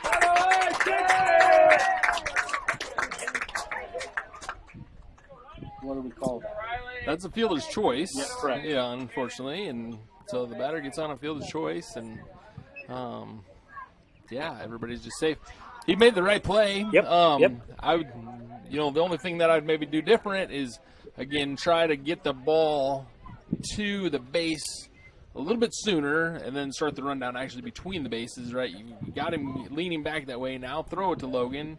And the other piece would be that kind of a nuanced thing of rundowns is that as the guy that's receiving the ball, you don't stand at the base. You stand a couple steps away from the base, so that way the eyes of the thrower see you getting closer to that guy, and you throw it, and you have more time to get the catch and tag versus them actually making the tag at the base. 1-0 pitch is swung on and missed. It's 1 ball, 1 strike. Spangler did a really good job of getting himself out of pickles. This is Camden Lormer's first opportunity, his first inning, to get himself out of a little bit of a pickle here. 1 ball, 1 strike. And up to the plate is Riley Stark. And he swings and fouls it back behind him. Kind of looked like it might have went between his legs there. Yeah. 1 ball, 2 strikes. Stark is 1 for 3 on the day. He reached on an error in the first inning, flied out to left in the third, and then singled back in the 5th inning. 1 ball, 2 strikes to Stark. Just missed. That's been a good pitch all day. Maybe just a little low that time. Maybe a little low. You heard a couple of chirpers over in the dugout say, "Strike 3." That'd be me too.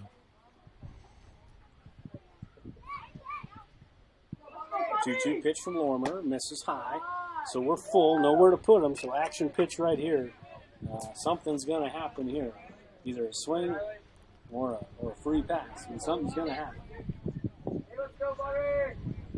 Let's go, buddy! Well, let's hope it's a swing and a miss. Or maybe a stare down backwards K, strike 3. Good. You call that. Nailed that. So, Stark out on strikes on the backwards K. It's going to bring up Jace Gross, who started on the mound today for the Raiders. Gross is 1 for 2 today. Walked in the first, flied out to the left in the third, and singled his last at bat. Bases loaded, 2 down, top of the 6th. Lormer trying to work himself out of a little bit of a pickle.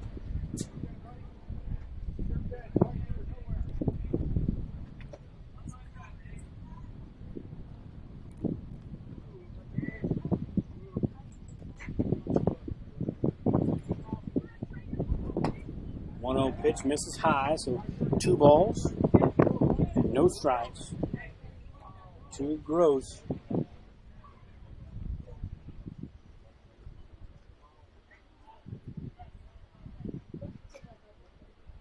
So Frost is at third. Martin is at second as the 2-0 pitch is in for strike 1, and then at first base is Jaden Knight. So bags are full of Raiders right now, Coach. 2-1 to count. Got to bear down on the bump. Swing and a miss. 2 balls, 2 strikes. Got to attack them. 2 balls, 2 strikes. No free passes. Lormer's doing a good job. See if he can finish the deal. Yeah, go right at him here.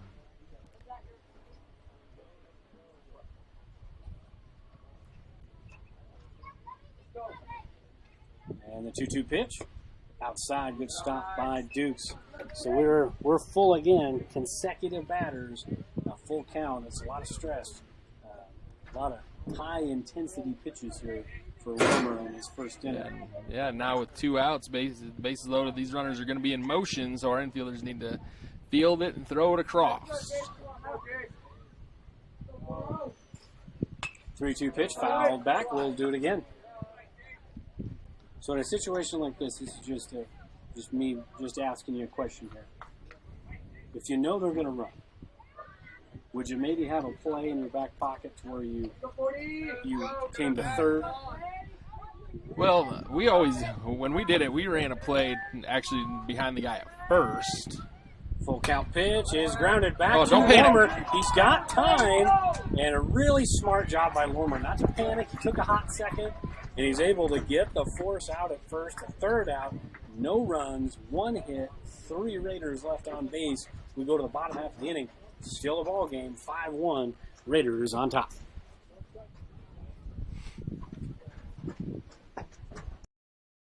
Sorensen Auto Plaza in Shenandoah has been here over 25 years, and they specialize in financing. Buy here, pay here.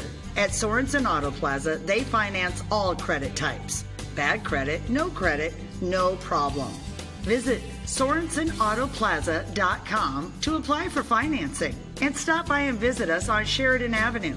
Sorensen Auto Plaza, proud to support this Shenandoah live stream. Pella Corporation in Shenandoah is growing. Pella is a family-owned company and has a strong heritage that started in 1925. Pella offers a strong benefit package, competitive wages, quarterly bonuses, profit sharing, and more. Pella has a deep...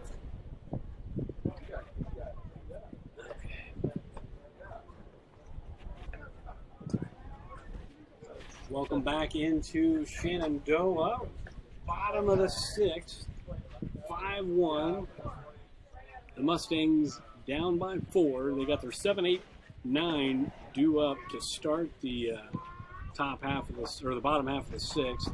Be Logan Dickerson, and then I believe you had mentioned Foster coming in for Reed, and then Seth Zwickel as your 1, 2, 3. Although I do see Reed back in, so maybe this is a re-enter. Right. The whole re-enter situation. Yeah.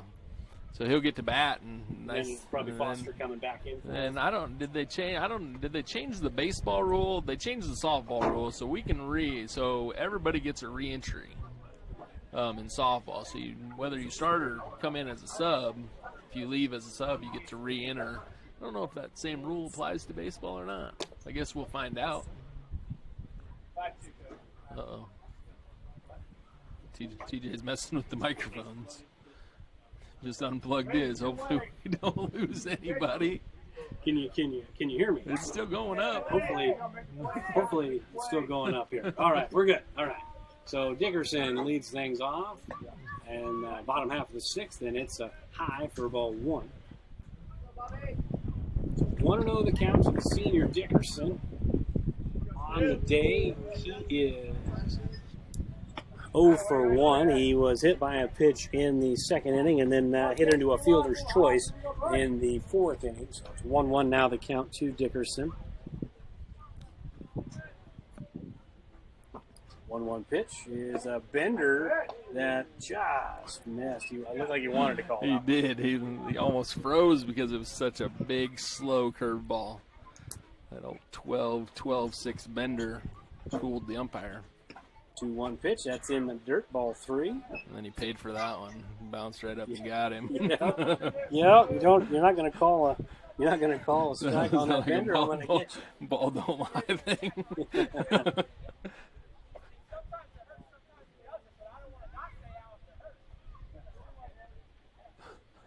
All right.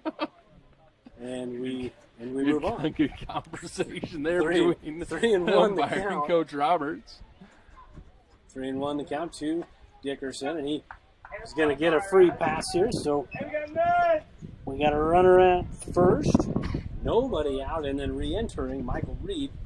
Reed on the day, 1 for 2. He has had the hardest hit ball for the Mustangs. Drove in the only run.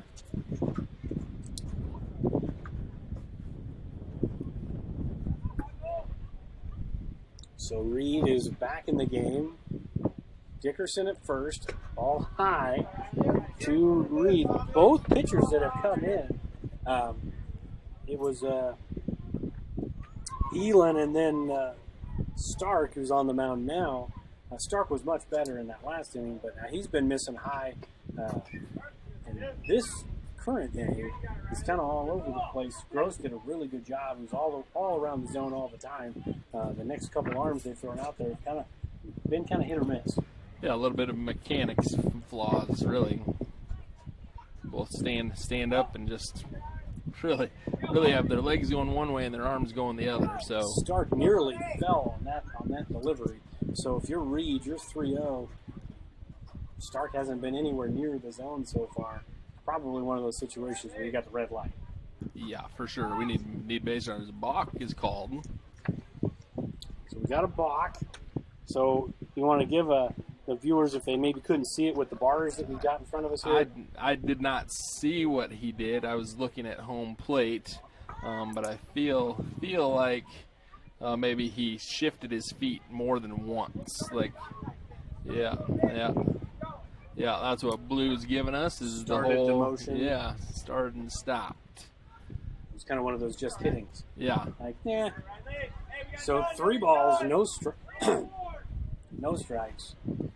If you end up walking him here, nothing really matters on the block. But we get a ball in play. Never mind. We walked him. Ball 4. So Reed is at first. So first and second, back-to-back walks, and Zwickel up to the plate. We're going to have a time called Mount Air.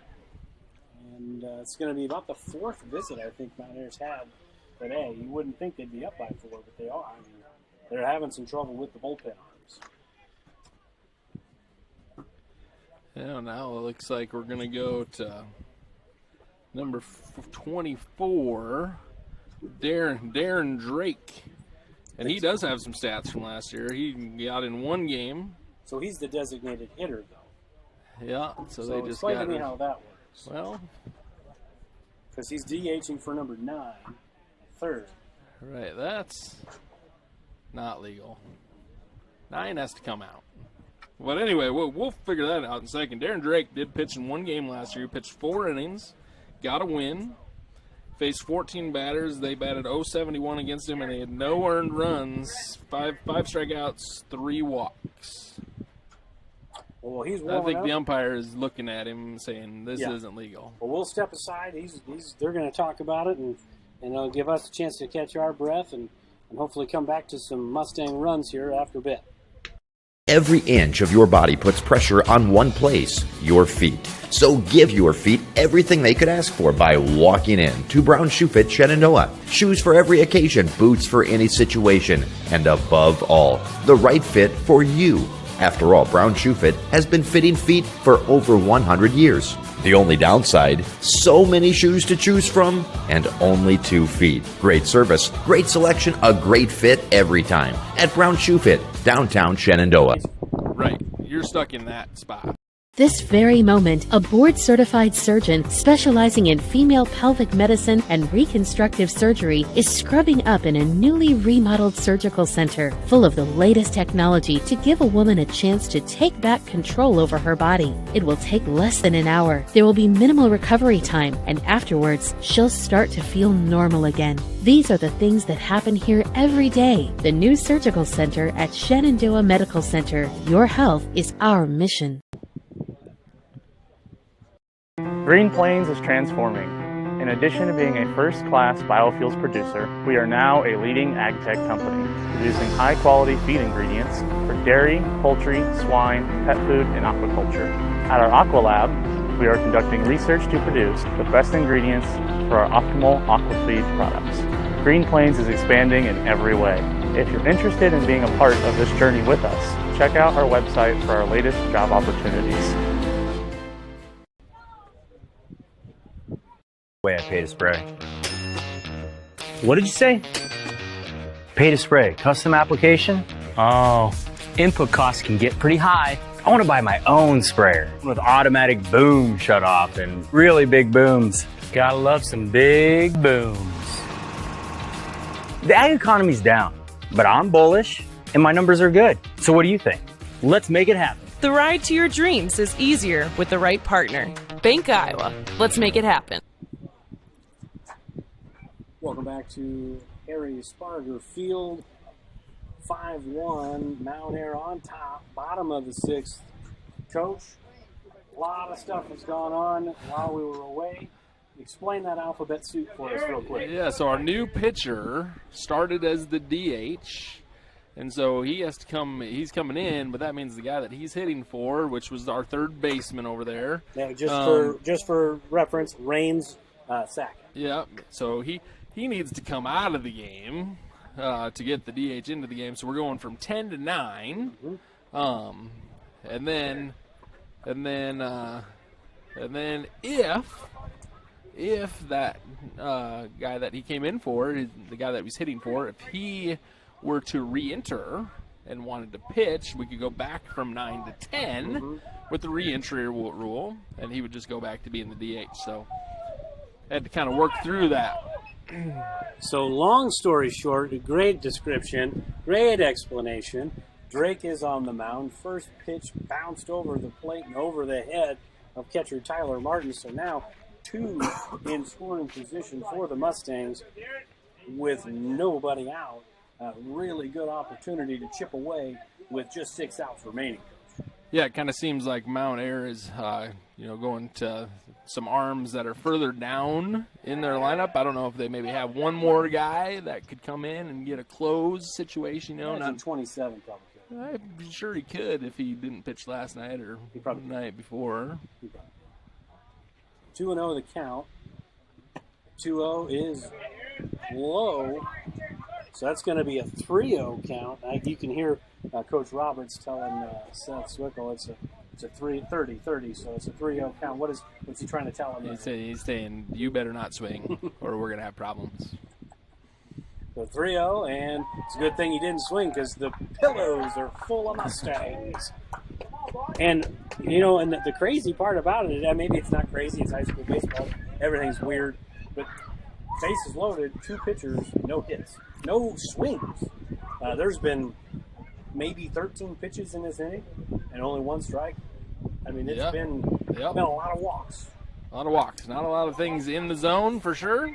And so now it's a matter of, can this pitcher find the zone? And then if he does, can the top of the Mustang order get the ball in play and drive some people in? Hunter Dukes lines it into left field. That's going to be down, but foul. No! That is not foul. Foul. So foul ball is the call. That, boy, that was close. That was not foul. Did you have it? I don't know if it's on film, but I was moving the camera that way, but that was not foul. Game of inches, Coach. He's standing right on the plate. You got to give him the benefit of the doubt there. I'll give him the benefit of the doubt, but that ball. But fair. that's 3 runs right there. Right. That's a 3-run at least double. So a long strike there off the bat of Hunter Dukes, fair, foul, or whatever. We got to keep playing. Dukes takes. It's 1-1, and it's hard for a batter. I mean, I know he's played a lot of baseball in his life, but you feel like you hit a 2 or 3 run double or triple, and now you got to come back to the plate. Yeah, that's got to be a little tough. 1-1 count, swing and miss. That's a big cut. Big cut for Dukes. Nobody out. 1 ball, 2 strikes to count. Ground ball's going to be tough to double him up unless you do like a 4-1 situation. Got to hope for something in the air.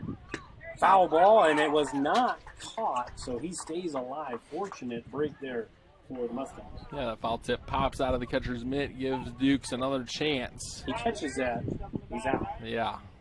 Just for those folks at home, scoring at home. 1-2 from Drake, and it is a ground ball to second. Second for 1, but safe. Oh! Did they really call him out? He did. Oh, wow. Unreal.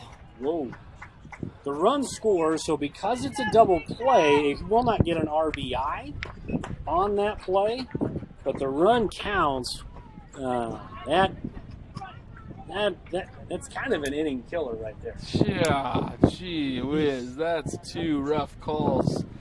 I mean, obviously we're up here. They're umpiring. We need umpires, and good for them for being out here on a Saturday afternoon. But man, those are 2 tough calls to take as a Mustang fan.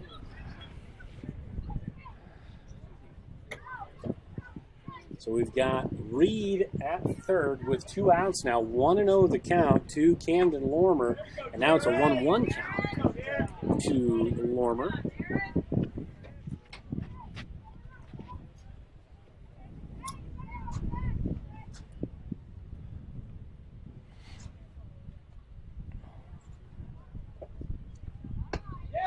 In there for strike number 2. I don't think it really matters who's on the bump for which team. That low and outside corner, he's really liking. He's been liking that all afternoon. He has. It's been consistent out there. And that's what you want. Yeah, you want a absolutely. consistent strike zone. It changes day to day, but you want it to be consistent. 1-2 is fouled off. Good job by Lormer. That's a card. Ooh. It's not though. See, it's like 90% air over there. just missed. That had to. There's a white Buick over there that looked like for sure it was going to hit the top of that thing, but it just missed it. Didn't get it. 1-2 the count from Drake. He swung on and missed. That's the end of the inning. What could have been inning. Mustangs get 1 run on no hits, no errors. 1 Mustang was left on base. We go to the top of the 7th. And it's a 5-3 ball game here in Shenandoah. We'll be right back right after this. Building your vision is what they help do at Miller Building Supply, Shenandoah. Once you've picked your project, comes the supply list. Miller Building Supply is a full-line lumberyard with electrical, plumbing, and hardware departments and all the tools needed to get the job done. Windows, doors, countertops, tub and shower units, kitchen and bath cabinets, and a fresh coat of paint. Yup, they have all that too. And if you have a question, they work hard to get you an answer. Miller Building Supply in Shenandoah. Don't just dream it. Build it. United Group Insurance is a team of people you know and people you trust. We offer home, auto, farm, crop, life, health, and commercial insurance from our convenient offices in Atlantic, Griswold, Red Oak, and Shenandoah. Our team of agents work together to make sure our customers find an insurance policy they feel great about. We offer a variety of insurance carriers, so you can choose what works for your coverage needs. Learn more at United Group INS. Heritage Bank is proud to be a locally owned community bank. We have been committed to our community and meeting the financial needs of our customers since 1873. We are confident that our knowledgeable staff can help you make informed decisions about your financial needs, no matter how big or small. Let us show you how rewarding a relationship with First Heritage Bank can be. Stop in at one of our 2 locations, or you can find out more information at www.fhbshen.com. First Heritage Bank is a proud supporter of Shenandoah High School athletics. Go Shen! Member FDIC. Pella Corporation in Shenandoah is growing. Pella is a family-owned company and has a strong heritage that started in 1925. Pella offers a strong benefit package, competitive wages, quarterly bonuses, profit sharing, and more. Pella has a decreased overtime schedule. You'll never work on Sundays, and you will have at least 2 Saturdays off each month to spend more time with your family. Go to careers.pella.com to see what jobs are available and apply today. Experience is not necessary, as Pella will provide training. Pella is an equal opportunity employer. Welcome back to Shenandoah, top of the 7th. We've had a good ball game today. 5-2. That inning that could have been in the last half of the inning with bases loaded, nobody out. A ball that had to have been fouled by inches that would have scored at least 2, maybe all 3. And then a bang-bang play at first that ended in a double play instead of 1 out and runners at the corners. We fast forward, new pitcher on the bump here for Mustangs, Mr. Twyman, 8th grader, on the bump for the first time this year. Yep, Logan Twyman takes the mound and kind of moves the carousel of people back around on defense. So Reed is back in at second base. Lorimer moves back out into center, and now Scammon is at third for the Mustangs. So Twyman's first pitch at the varsity level is a strike. Second pitch just outside. At the plate right now for Mount Air is the new pitcher for them, Darren Drake.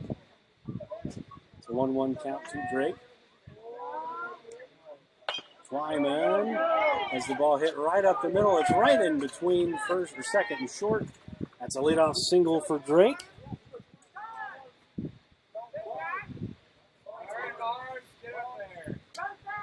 So we got a courtesy runner, Dalton Barnes, back out there. He'll be running for Drake. So 1 on, nobody out. Cody Larson is up to the plate. He'll be followed by Drew Elam. Larson is 1 for 2 on the day. Walked, struck out, and singled back in the first. First pitch from Twyman's fouled straight back. No balls and a strike.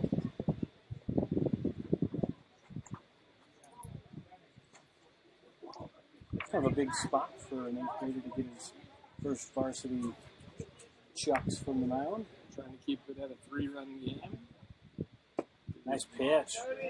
0-2. Does have a decent curveball.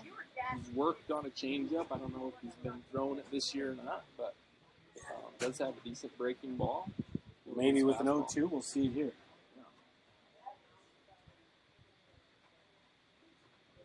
I think that was it. It was, and kind of buried the first one there. Just choked it a little bit.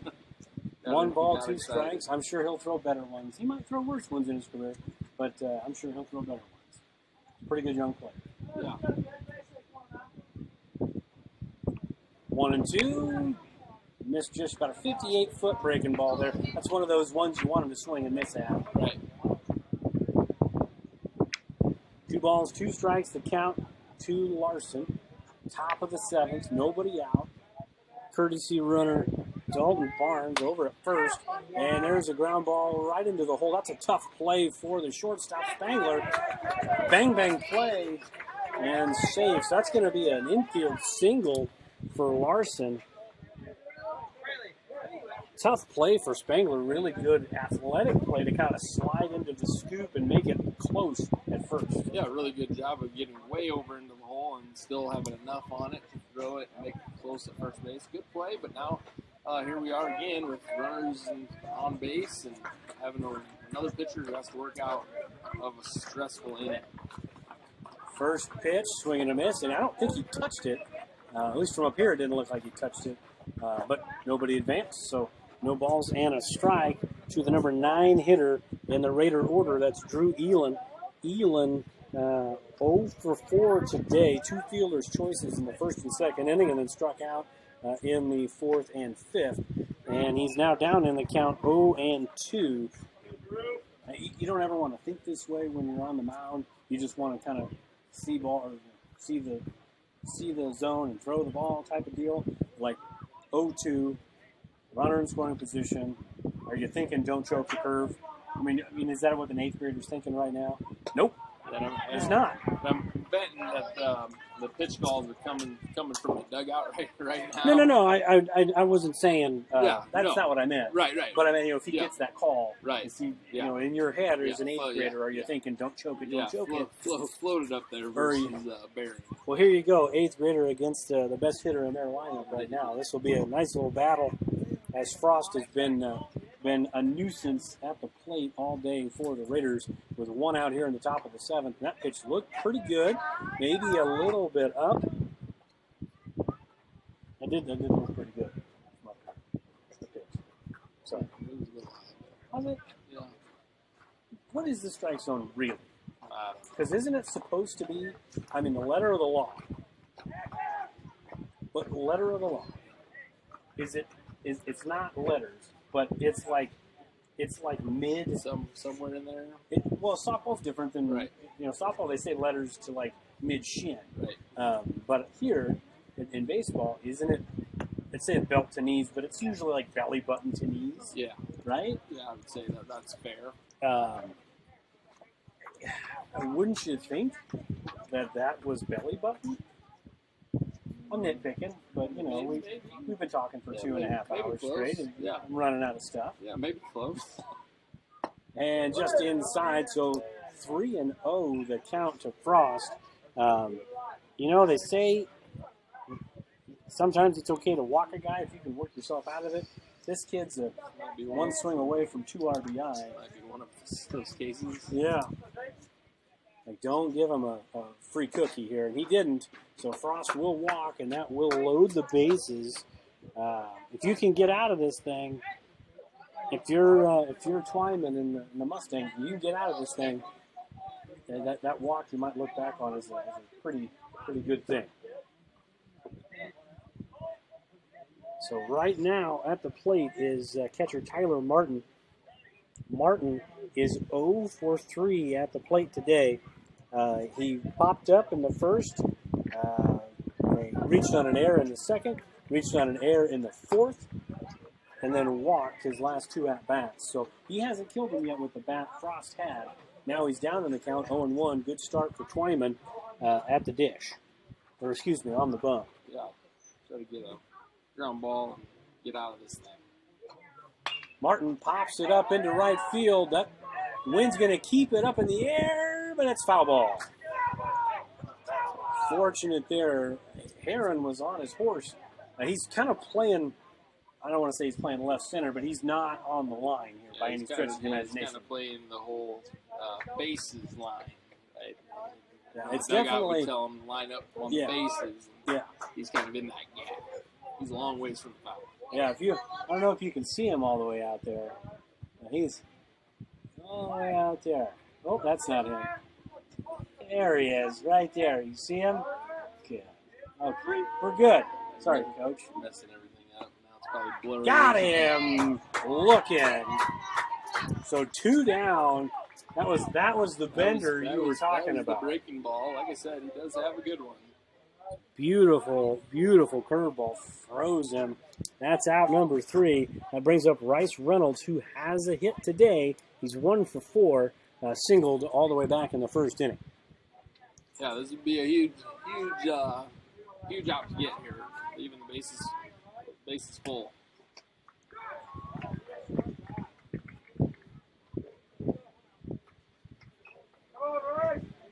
So 1 ball, no strike.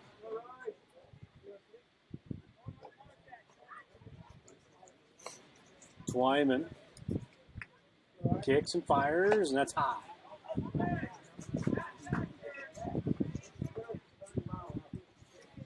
2 balls and no strikes from Twyman to Rice Reynolds. Another big at bat. I don't know how many times we've had bases loaded, 1 out, bases loaded, 2 outs, and they've been able to work themselves out of a majority of them.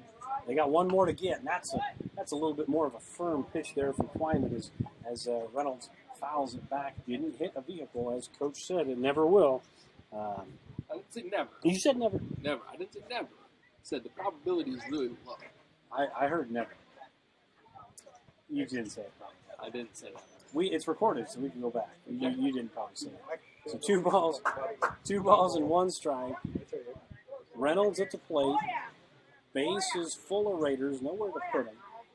Twyman fires, and that ball is laced down the line to foul, way foul. So we got 2 balls and 2 strikes. Twyman, he doesn't maybe throw as hard as the 2 guys that came before him, but he's mixing speeds a little bit. Yeah. The pitch previous, Reynolds was kind of behind it. This time he was way ahead of it, so doing a good job of mixing speeds. The 2-2 popped up. There may be some room for scamming here. And he makes the catch. I couldn't see it, but I heard the reaction. And again, the Mustangs tightrope out of danger. Raiders leave them loaded. We go to the bottom half. 3 runs to tie, 4 to win here in Shenandoah. We got a good one. We'll be right back right after this. Several years ago, we had 3 something coming down. Kane, the real boss at Gowing Plumbing. But don't tell my mom and dad. I'd like to talk to you about tankless water heaters with endless hot water. If low energy bills and higher home values are important to you, you might consider a more efficient tankless water heater from Gowing Plumbing. Call 712-246-1803 and they can help you find the right system for you. Plus, Gowing Plumbing is the only one to call for issues with boiler heat. 24-hour on-call service from Gowing Plumbing. Tell them the boss sent you. Every inch of your body puts pressure on one place, your feet. So give your feet everything they could ask for by walking in to Brown Shoe Fit Shenandoah. Shoes for every occasion, boots for any situation, and above all, the right fit for you. After all, Brown Shoe Fit has been fitting feet for over 100 years. The only downside, so many shoes to choose from and only 2 feet. Great service, great selection, a great fit every time at Brown Shoe Fit, downtown Shenandoah. Digital Solutions started small, but now we're growing as FDS provides live streaming coverage for over 20 schools across 3 different states on our Fuller Digital Solutions YouTube channel. Subscribe to get notified when we go live for your school events. Big events are captured live, and your business can get noticed with advertising during our live streams. Local talent and camera operators are encouraged to contact us too for future employment. No experience necessary. We will train. For information about advertising or working with Fuller Digital Solutions, email us and follow us on Facebook. 6-2, bottom of the 7th. We're just about ready to start here. Jade Spangler will be leading things off for the Mustangs. Spangler on the day is 0 for 0. He's had 3 plate appearances, but he's walked all 3 times. So no official at-bats today for the sophomore. See if he can get things started against Darren Drake, who came on last inning to pitch. First pitch misses down in the dirt, ball 1. This is, if I'm not mistaken, and I should be keeping record, but I think this is their 4th arm. Or 4th? Yeah. 1-0 the count to Spangler, and that's in there for strikes. So we're even up at 1 ball and 1 strike to the number 3 hitter for the Mustangs.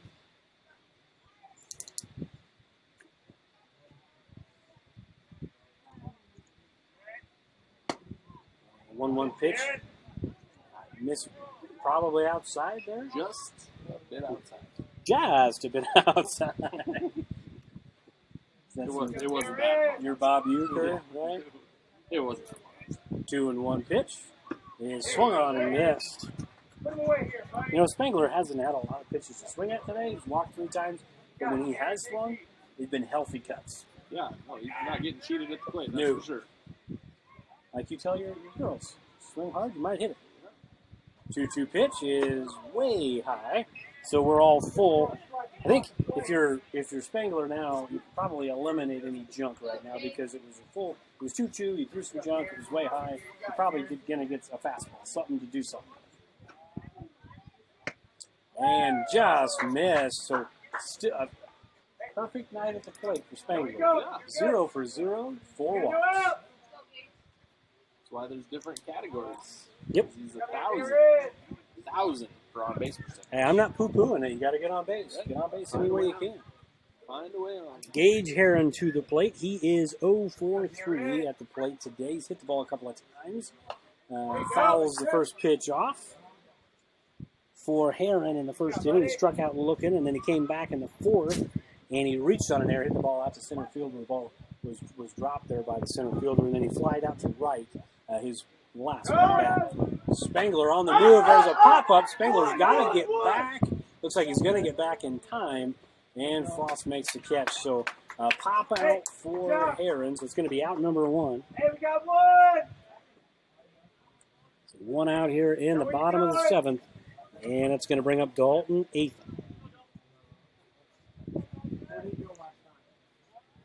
Athan is 0 for 2, grounded out to shortstop in the 2nd, struck out in the 4th, and then walked his last at-bat in the 5th. Spangler on the move again, and again fouled out. I got to think if you know the steal's coming, you just got to let him get there. I mean, I would think so. Yeah, and I think he's kind of going on his own. To be honest, I haven't seen Coach Roberts give him a steal sign. Maybe he just has the green light all the time. That could be too. Well, and you don't want to run into an out, too. But you're right. Again, you're down 3. You got to play smart. And that ball misses inside to Athan. So 1 ball, 1 strike. Yeah, what I would tell my kids is if we're up 5-2, that run doesn't matter. If he wants to go, let him go. You don't want to give somebody momentum there. As that next pitch, the 1-1 pitch, missed down in the dirt. A good scoop there by Martin. Martin's done a good job back there behind the plate. I mean, Dukes has as well. He's had maybe a few more chances at balls in the dirt today. He's done a good job. Yeah, absolutely. He's a very, very solid pitcher. 2-1 pitch is high. Ball's thrown, and a little high hop there off the lip of the grass. Spangler is in at second. 3-1 count to Dalton Athan.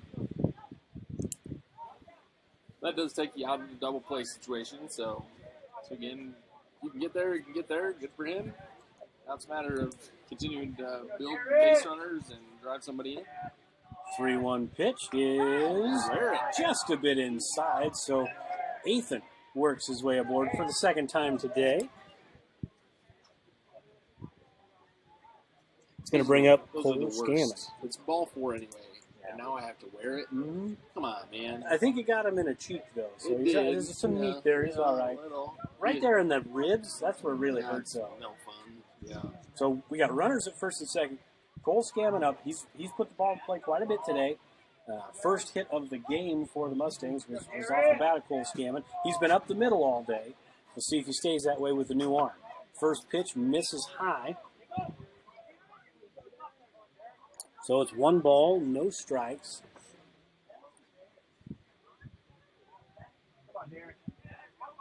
Scammon grounded to the pitcher in the 2nd. Got a single up the middle in the 4th inning, and then grounded up the middle to the 2nd baseman, his last at-bat. But 2-0 the count now, so he's in a really good hitter's spot right now, hitter's count. You can be pretty selective. And he didn't like it. He didn't have to swing. So 2-1. He's still advantage hitter right now in the count. Yeah, really. 2-0 as a coach, you're telling your kids, hey, it's only your best swing. If you swing, it better be your best swing. 2-1 misses inside. So we're 3-1 here, Coach. They're a ball away from loading the bases and putting a winning run at the plate. And a part of the order that they haven't really killed him with the bat, but they've had trouble getting him out. And we're full now. Scammon. It looked like he tried to play with the pitcher a little bit there. He put the bunt down real quick and then pulled it back. Right. As a pitcher, I liked that because it gave me something to focus on when somebody did that. Full count offering is fouled off. Good job by Scammon. That may not have been a strike, but it was one of those too close to take. Right. Did a good job of fighting that pitch off. Now he lives to get another one. Maybe one that he'll like a little bit more.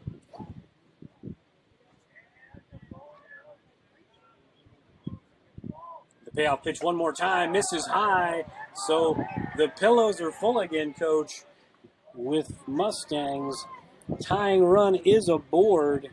The winning run comes to the plate in senior Logan Dickerson. I'm not expecting a walk-off grand slam with the wind here, but it's nice that you have the opportunity. You've got the winning run up to bat. So mathematically, you got chances here. Right, absolutely. And again, we've been in this situation a couple different times today. Again, I don't know if you can count real fast how many times we've left people on base or how many times we've been in this situation. Just thinking here, these last 3 innings for sure, we've had guys in scoring position a lot. And so now it's time for somebody to come through.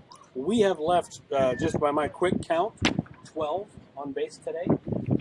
That's how many we've left on. That's not including some double plays or some things like that are, or we ran into an out at third, leaving runners out there type of thing. Sure.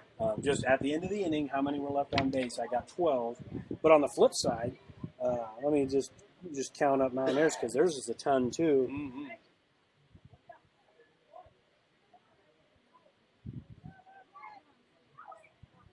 A 19. Is that even possible? It's possible. Well, they've left the base loaded 4 times. Well, they would have had 21 opportunities to leave the base. Well, and maybe I'm off a little. They've never ended an inning clean. They've had runners on each time. They've had the bases loaded 4 separate occasions. That's 12 right there. So the other 3 innings, they've left 7. It's a lot. Yeah. And maybe I'm off by 1 or 2. Maybe it's just 15 left on base. But that's still a lot. So we are 2-0 now to the senior Logan Dickerson. I feel like that's too many. Yeah, that feels like a lot. Because I feel like we had a 1, 2, 3 inning or a 1, 2, right? It's either way, it's still a lot. Whether it's 15, 19, it doesn't matter. 14. I recounted. Yeah, it's still a lot for both teams. That's 14 and 12. A lot of guys on base, nobody coming up with a clutch hit. 2 balls and 1 strike to count to Dickerson. That ball is in the outfield. That's shallow. That may drop. And it does. It falls. That's going to score 1, and that's it. So Dickerson plates the run. So now we have a 5-3 ball game, tying run at second base, winning run aboard with just 1 out, Coach. Yeah, again, one of those balls that's, I think, on a regular day, that probably gets down earlier.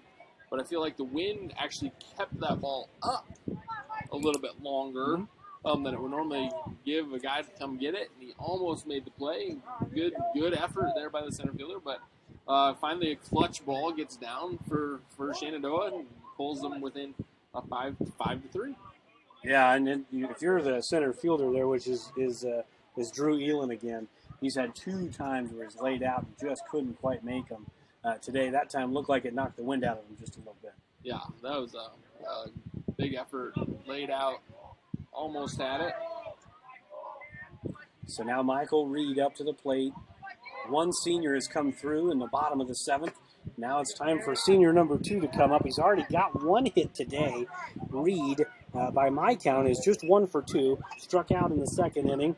RBI single in the 4th, and then walked in the 6th. So as a re-entry. Reed swings and misses. That's a healthy cut. That was a lot of legs on that one, and maybe not quite coordinated legs there. Right. He was really antsy. He was. Again, trying to just get a ball in play, see what happens. No balls, 2 strikes. Drake to the plate, and that's high. Reed, earlier in the game, you had made that comment. First ball he saw at his eyeballs, he went swinging at it. The second one, you said he learned. Yeah. That was the exact same pitch. That was it, right there. So hopefully that'll buy him something good to hit here at 1-2. 1-2 pitch is fouled off. Really good battle going on right now. And, Scammon did the same thing. He had a 3-2 count, worked the walk. He fouled that tough pitch off. He worked a walk. Let's see if Reed can kind of do the same thing. Hitting's contagious, right? Right. 1-2 pitch is just low. Woo. That's the spot he's liked them all game. That must have been just out. So And we're all to square. reconsider because it wasn't caught. Yes. Strikes are Yes. I used to say that to catchers all the time. Yeah. You catch it, it's a strike. 2 balls, 2 strikes. The pitch is high. We're full. 3 balls, 2 strikes. Now it's a battle between Drake and Reed. It's getting good, Coach. It is. Getting exciting. And for the millions around the world watching us. The millions around the world. The full count pitch is a ball. There. Ball 4. So we are 5-4. Tying run is 90 feet away. The go-ahead run the winning run is at second base. Second coach's timeout of this inning. So we got to have a pitching change, Coach. We're going to step aside. There's going to be a pitching change. Looks like the old Kentucky swap you were talking about is about to happen. We'll explain when we come back. We'll be back in 60 seconds. Bank is proud to be a locally owned community bank. We have been committed to our community and meeting the financial needs of our customers since 1873. We are confident that our knowledgeable staff can help you make informed decisions about your financial needs no matter how big or small. Let us show you how rewarding a relationship with First Heritage Bank can be. Stop in at one of our 2 locations, or you can find out more information at www.fhbshen.com. First Heritage Bank is a proud supporter of Shenandoah High School athletics. Go Shen, member FDIC. Kane, the real boss at Going Plumbing, but don't tell my mom and dad. I'd like to talk to you about tankless water heaters with endless hot water. If low energy bills and higher home values are important to you, you might consider a more efficient tankless water heater from Going Plumbing. Call 712-246-1803 and they can help you find the right system for you. Plus, Going Plumbing is the only one to call for issues with boiler heat. 24-hour on-call service from Going Plumbing. Tell them the boss sent you. 5-4, bottom 7, 1 out. The number 9 batter, Seth Zwickel, is at the plate.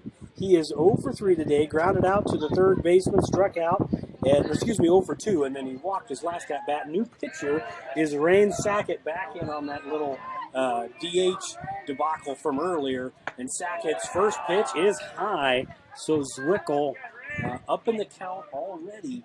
And after Zwickel, unless we have some sort of craziness here, we're going to get back to the top of the order. Yeah. If we can get through here. Sackett puts that one right in there. So 1 ball, 1 strike. Kind of an interesting setup here for Sackett. He's really crouched and spread out here. 1-1 misses inside. 2 balls and a strike, I believe. Zwickel kind of hit his bat there. Did they call a strike on that? It was a ball, right? That was a ball. Okay. So 2 balls and a strike. And pitcher trying to work fast. We're out here trying to get signs, and he's already coming set. So 5th pitcher of the afternoon for Mount Air.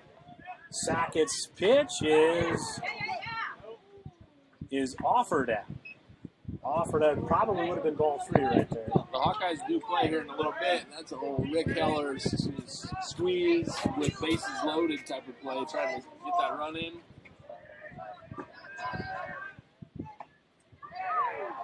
I whistled on camera. Right there. The 2-2 pitch just missed inside. So we're full. Nowhere to put him. Zwickel. Fly ball. It's deep enough to tie the game. Oh, no. And it's dropped. The ball is dropped in right field. The tying run comes to the plate. Everybody's safe. That's going to be... you almost got to give him a hit there. Oh, yeah. I don't know. We're giving people hits now. Just give him a hit. But that is like... That ball was up there in the wind, and the left fielder, I don't know if he lost it in the sun maybe, and then he lost his footing. all sorts of problems out there for the left fielder, and the ball ends up hitting the ground, and the Mustangs tie it up. Well, here's what I'm going to say: as Coach Roberts is calling a timeout and talking to his guys, baseball, softball is kind of the ultimate game of redemption, right? We've talked a couple of times today. We know how good of a baseball player Hunter Dukes is. We know how talented he is at this game. He's made a couple of mistakes today, or had balls not go his way, or calls not go his way. The foul call, the out at first on the double play, the getting thrown out at third, first out of an inning. Who's up to the plate right now? Who's got an opportunity to flip it all with one at bat? Right. That's pretty exciting. Yeah. I mean, this is where that baseball is like a redemption game. Yeah, it's crazy. Right? It really is. It's a crazy thing. It's a crazy sport. But it's a game of failure. Yep. And you have to somehow work through all of it. Yep. And figure out, how do you score runs? Yep. How do you throw enough strikes to get it done? And right now, Mount Airs pitchers are struggling to throw strikes, and the strikes that have went into play, they've had a couple of boots, and here we are. So the first pitch is high and outside, and you know, if you're the fifth pitcher for Mount Air, I don't know if we have any stats. Oh, good call. 2-0. My best color guy in the business just pointed it out that I didn't change the score. The fans were yelling. They're like, I bet hey, they were. It's 5-5. 2-0 pitch is up high. So here's that redemption story, rising from the ashes like a phoenix. Right. Here he Here's your comes. chance. You're going to walk him in. 3-0. Hunter Dukes. Here's the pitch. Swing and a miss. He had a healthy step there. He did. He wanted to drop him in. And the whole green light to your best player, right? He says, 3-0, it says, hey, I trust that you can get it in play somewhere and drive this one in. He says, Coach Roberts, I'm swinging at a strike. The 3-1 pitch, it misses, and as anticlimactic as it can be, that is your ball game. So driving in the winning run via a walk is Hunter Dukes. Logan Dickerson, who had a rough day sometimes there at first, he scores the winning run. It wasn't pretty, but the job got done, and the Mustangs win their home opener 6-5. We're going to take a short break and hopefully come back to recap. May have a visit with Coach Roberts here, but we'll see if he remembers. We'll be back in just a minute. Pella Corporation in Shenandoah is growing. Pella is a family-owned company and has a strong heritage that started in 1925. Pella offers a strong benefit package, competitive wages, quarterly bonuses, profit sharing, and more. Pella has a decreased overtime schedule. You'll never work on Sundays, and you will have at least 2 Saturdays off each month to spend more time with your family. Go to careers.pella.com to see what jobs are available and apply today. Experience is not necessary, as Pella will provide training. Pella is an equal opportunity employer. Every inch of your body puts pressure on one place, your feet. So give your feet everything they could ask for by walking in to Brown Shoe Fit Shenandoah. Shoes for every occasion, boots for any situation, and above all, the right fit for you. After all, Brown Shoe Fit has been fitting feet for over 100 years. The only downside, so many shoes to choose from and only 2 feet. Great service, great selection, a great fit every time at Brown Shoe Fit, downtown Shenandoah.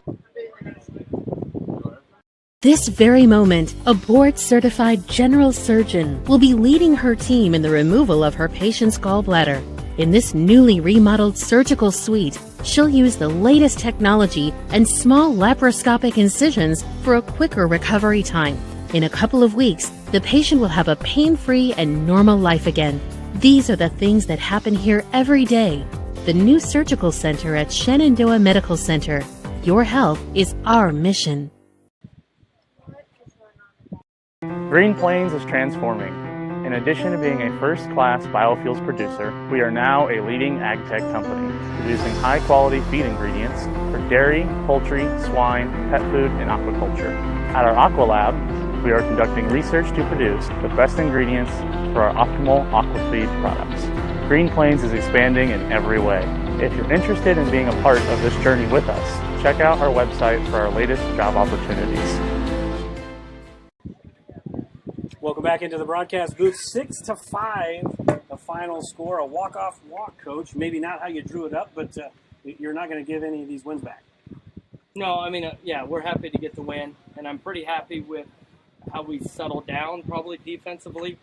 The first 2 innings we gave up 4 runs, and those weren't really earned. We booted the ball around too much and just came out slow. But I'm really happy with how our pitchers really settled down. Jay did a good job of getting us through 5, and then Camden goes in and gets us out of a jam, and they're in the 6th. And then we throw an 8th grader out there for the 7th, and he does good. They gave us 2 little weak hits, and then just really settle down, face one of the best hitters in Western Iowa. Yeah. Walked him kind of on accident, walked him, and then really just settled down to get the last out. So offensively, we have a really, really long ways to go. We did just enough to win. Yep. We were talking on the mound a lot with Jade and Camden and even Twyman in there. All the guys that pitched. I think you guys made them leave the bases loaded 3 or 4 times. Minimizing the damage was kind of the theme today. And usually it wasn't pitcher induced. It was a booted ball here or something like that, and then the pitcher was able to compose himself, work himself out of the jam, like you mentioned. That was pretty impressive today from a lot of young arms. I mean, sophomores and below. Yeah, we did a better job tonight against Clarinda. We had some 3-2 counts where we didn't throw a strike, or we had some chances to get out of some jams, and we didn't make the pitch that we needed to. So that definitely is a huge difference here. Camden had 2 3-2s with the bases loaded and made 2 strike pitches to get us out of it. Twyman kind of had 3-2 to a guy and was able to get out of it. And, Cole Scammon made a heck of a play over here on a foul ball. We made some better clutch pitches. We left the bases loaded 2 or 3 times also. Yeah, we were counting. I think we had 14 left on base and 12. So, there was a lot of left on bases for both sides. Yeah, and we made some mistakes on the base paths, and we made some mistakes batting, and we've got to fix those. I talked to the kids, and we've got to be a defensive first team. We've got to be solid defensively, and then just kind of be annoying batting, pesky. We're not going to be a home run hitting team at all. So the last 4 innings, that was probably the formula that we used. We made the plays defensively when we needed to, made the pitches that we needed to, and earned the walks, I guess you could say. Earned our way around the bases, kind of, but there's got to be times when we come through with that hit, where we start squaring the ball up a little bit, and because we're not going to win all year hoping to walk against the pitchers we're going to face night in, night out in the Hawkeye 10. We're going to have to start hitting the ball. Well, Coach, congratulations. 1-0 at home. We'll keep that train rolling. Yeah. Good luck and enjoy your weekend, and congratulations. Yeah, and we got an 8th grader with the first career varsity win here, so that's right. Always good. Excited for Logan. He does some really good things. So we'll get going next week when it gets really ramped up. Well, congratulations, Coach. Thanks again. Yep, thank I'll you. let you get back to your kids. Okay, thank you. So 6-5 is, again, the final score. We are going to step away for the day for Aaron Burdorf, my longtime tag team partner. I'm TJ Young. I appreciate you guys watching. We will see you next time. And remember, June 1st, we'll be here for the varsity softball game here on Lucky Field. 7:30. We'll see you then. For Full Digital Solutions, I'm TJ Young. Thank you. Have a good night. I literally watched it late and I was like,